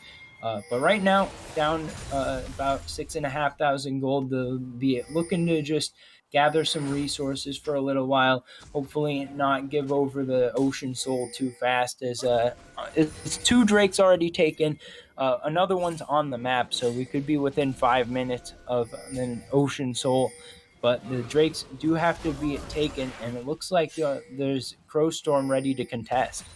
Yeah, they will have this bush kind of warded out with that pink ward, so no vision there. Though OMT Chronos do know that there are at least some enemy team members kind of sitting there as Vibon just going. Look at this flank thereby also. Yeah, thereby also definitely sitting up on towards the more northern. Well, I guess northern's towards the top of the screen in terms of League of Legends, right? Generally, that's how people will describe it. But now we got another fight much there. Here comes Data. Will find that hook now from Garthar onto Acid. Is it enough damage though? No, it's not. And quickly, it is going to be an absolute routing from OMT Chronos as they get what is a near clean ace. Actually, no, it is a clean ace. And yeah, they're actually just heading straight over to this mid tower. So Soul Point and yet a mid 2 tier going down. It is starting to look like the writing is on the walls for Return of the Middle Sticks Crowstorm. Well, we could have almost said that last game at 1.2. That is true. It's going to be an going on here. The Baron buff still up for OMT Chronos. They're going to be able to take out the inhib. They're on Soul Point as well, so they've got a lot of valid win conditions coming up. And they're over a 10,000 gold lead, over 11,000 now as they take a couple more towers. And right now, Acid is just doing too much work. And throughout that fight, I think that it was very important that Brooks was able to evade Data at the beginning, able to hop over that wall and then throw down the lightning crash. And then no one was really able to touch Brooks throughout that entire fight. So he's just firing away with that machine gun for free, able to pick up kills at the beginning of the fight. And then Acid able to survive the engage as well. Able to turn it into a sweep 5-0. They're able to take down the Drake and push towards the enemy base.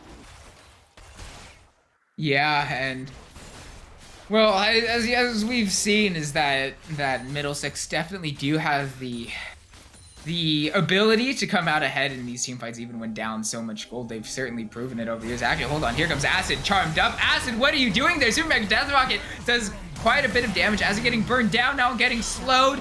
There it is, shutdown going on to X-Craze here. Startado's fight, and Brooks getting slowed up. The hook comes through, Brooks locked down, Brooks taken off the map, and quickly that is 2 key kills going over to the side of Return to the Middle Six Crowstorm. Yeah, that's kind of random coming out from OMT Chronos. Like, they just have people in weird places. I mean, I can understand why you would think, from the perspective of Acid, that. Hold on, flash forward from Garthar. That being said, the stopwatch available thereby also gets the kill down, and actually there's a kill from Egobender landing onto the enemy ADC, and here comes Kinrick. There's not really anywhere else X-Craze can go, as surely he's going to go down now, thereby also going to be claiming that one, and it's a good counter from the side of OMT Chronos. Yeah, a little bit too aggressive there. Garithar has been finding so many hooks this game. Finds another one there, but this time it was the poisoned hook. Zonia's coming out from Egro Bender, buys so much time.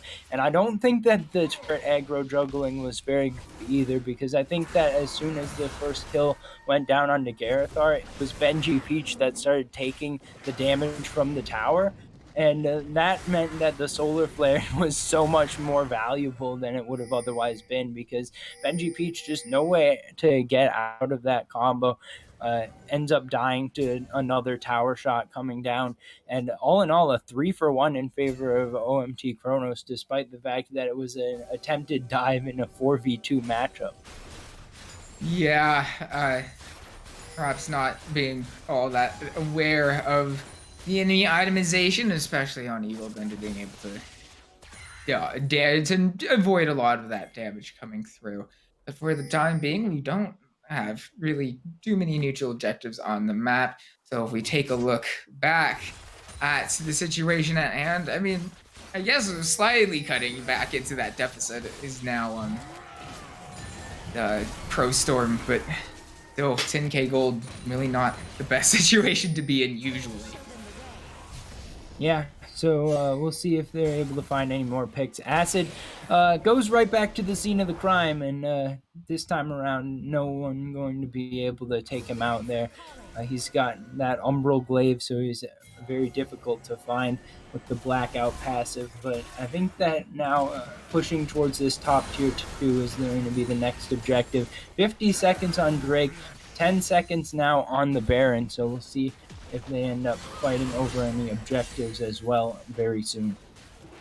Yeah, and with their pick of the litter, and in the case of OMT Chronos, really they can force any sort of objective. I would have to say at this point, be the Super Mega Death Rocket going to go the scouting ultimate. You know, you gotta get vision over the Baron to see if they're going to try to start that up, but without anyone there, that's going to be one ultimate no longer available for any potential upcoming.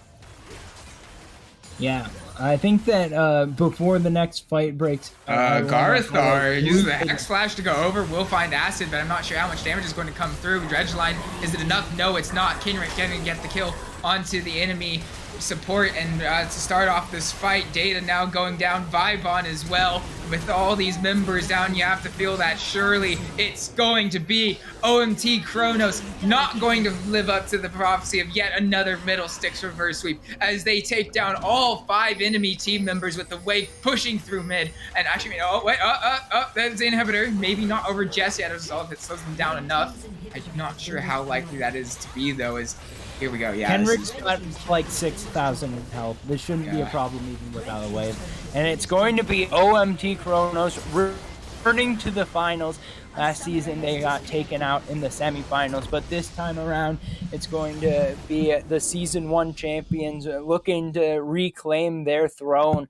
And OMT Chronos take the series 3-1 over Return of the Middle Sticks Crowstorm with a very convincing performance here in game number 4. Yeah, and so with that result in the books, we will have for next week the final between OMT Chronos and No Org Frost coming through.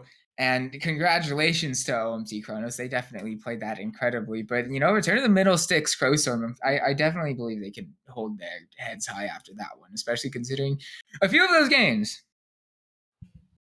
Yeah, and I mean, anytime that you get to the semifinals, you're one of the top teams for sure. Out of 32 teams, only 4 of them get to make it to semifinals. There's going to be a third place match next week. Going to be between both of the Return of the Middle Sticks org teams, so that should be a fun one. And then going into the finals, we're looking at OMT Chronos versus No Org Frost, so that should definitely be one to tune in for. And coming up next week, that's going to be the last week of the season. So definitely got to be excited about that. With the finals coming up, though, I think that this closes the chapter of the semifinals. I'm not sure if we've got an interview today. We'll have to verify that with production about whether we're getting one of those or not. But a great series here today for us, 3-1 in favor of OMT Chronos. Yeah, and you know, they started to look like they were going to fall to there. And honestly, I just for the repeat the scenario going into a potential game 5, I was kind of hoping that Middle Sticks would have at least sent us to game 5, but unfortunately that's not the case. And I think we're going to throw it to a break now. I'm not sure, we're still not sure as to whether or not we'll get interviews, but we'll have that information for you when we do. So maybe this is it. Maybe we'll have an interview next. Who knows? We'll wait. No, there we go. We've got somebody in now. Joining room. Who's this? Who's this joining? Can you guys hear me? Yeah, we can hear you. Which goon are you? I am the E-Girl Bender, the X-Craze Bender. Nice. Welcome in. Well, that answers our question of whether or not we're going to have an interview or not, because here it is. Here I am. Yeah. Well, E-Girl Bender, that was quite an effective stream. You played the Syndra to highest degree of effectiveness, getting a lot of solo kills. So what sort of idea did you have coming in that Syndra was what you wanted to match up against the Ahri? Yeah, so they played a lot of Syndra. X-Craze plays a lot of Syndra. And game 1, our plan for blue side was always to be 3 Syndra. But I thought, game 1, I thought if they like go R2 Syndra, then I can just play Vex into it. Because I think Syndra shits on Vex, but none of these players are good enough to punish me on it. So I just go Vex. And then after I won the Vex versus Syndra matchup, I just figured I can play pretty much anything into him. I don't think it'll matter. And yeah, Syndra, I don't know. I don't know. Actually, they're the ones that were trolling. I don't even think it was. I could have picked anything, but the prio they put on Ari was just troll. All right. Well, definitely we saw some of the value of Ari in game number 3, but with game 3 going a little bit sideways, going over to Return of the Middlesticks Crowstorm. After game 3, what were the comms going into game 4? What was the mental reset that had to happen there? Game 3, I don't want to make Johns or excuses or whatever, but I was just starving game 3. Like I literally could not focus. Food gap. It is a food gap. I had like a migraine. Literally that whole game is just me getting caught 24/7 by Malphite, not flashing it, not zoniazing it. So after game 3, just took a break. I just shoved a bunch of chips down my throat. I ate a lot, and then game 4, we just knew, if we play standard, we're just gonna win. Don't have to do anything special. Just as long as my brain works, we're good. There you have it. The secret to success is taking a potato chip and eating Exactly. it. And definitely worked out well for you there in game 4. Now, looking forward to next week, you've got a matchup against No Easy Org 3-0. Frost. Easy 3-0? Easy All right. 3-0. I like it. Would you have said easy 3-0 coming into this series too? Yeah. I mean, it should have been an easy 3-0, but, food gap. Food gap. Literally not fed. Exactly. True. I was fed in game, but not IRL. That's my problem. It happens. But before we send you out, did you prefer Nick or or Ego Bender as the addressing? I prefer to be addressed as a world champion, please. True. Yes. Literal world you champion. gotta earn it first. You're not Literal the world defending champions. We're on our champion way. right now. Well, we're gonna Close, you're getting close, Frost, and then we're gonna make it into the Worlds. Unfortunately, could not go undefeated all the way through playoffs, but Norg Frost is gonna feel what it's like to get 3-0'd, so it's gonna be pretty fun. All right. Well, we're going to look forward to that next week, but for tonight, we are going to send it out. Thank you for tuning in. I've been sun praising. Alongside me has been Tiger behind the scene doing all the production. It was Wookie Monster, and really appreciate that from him. And for everybody else at Runeterra Academy for just organizing everything. And well, we'll see you next week, and actually see you too next week. True. Yeah.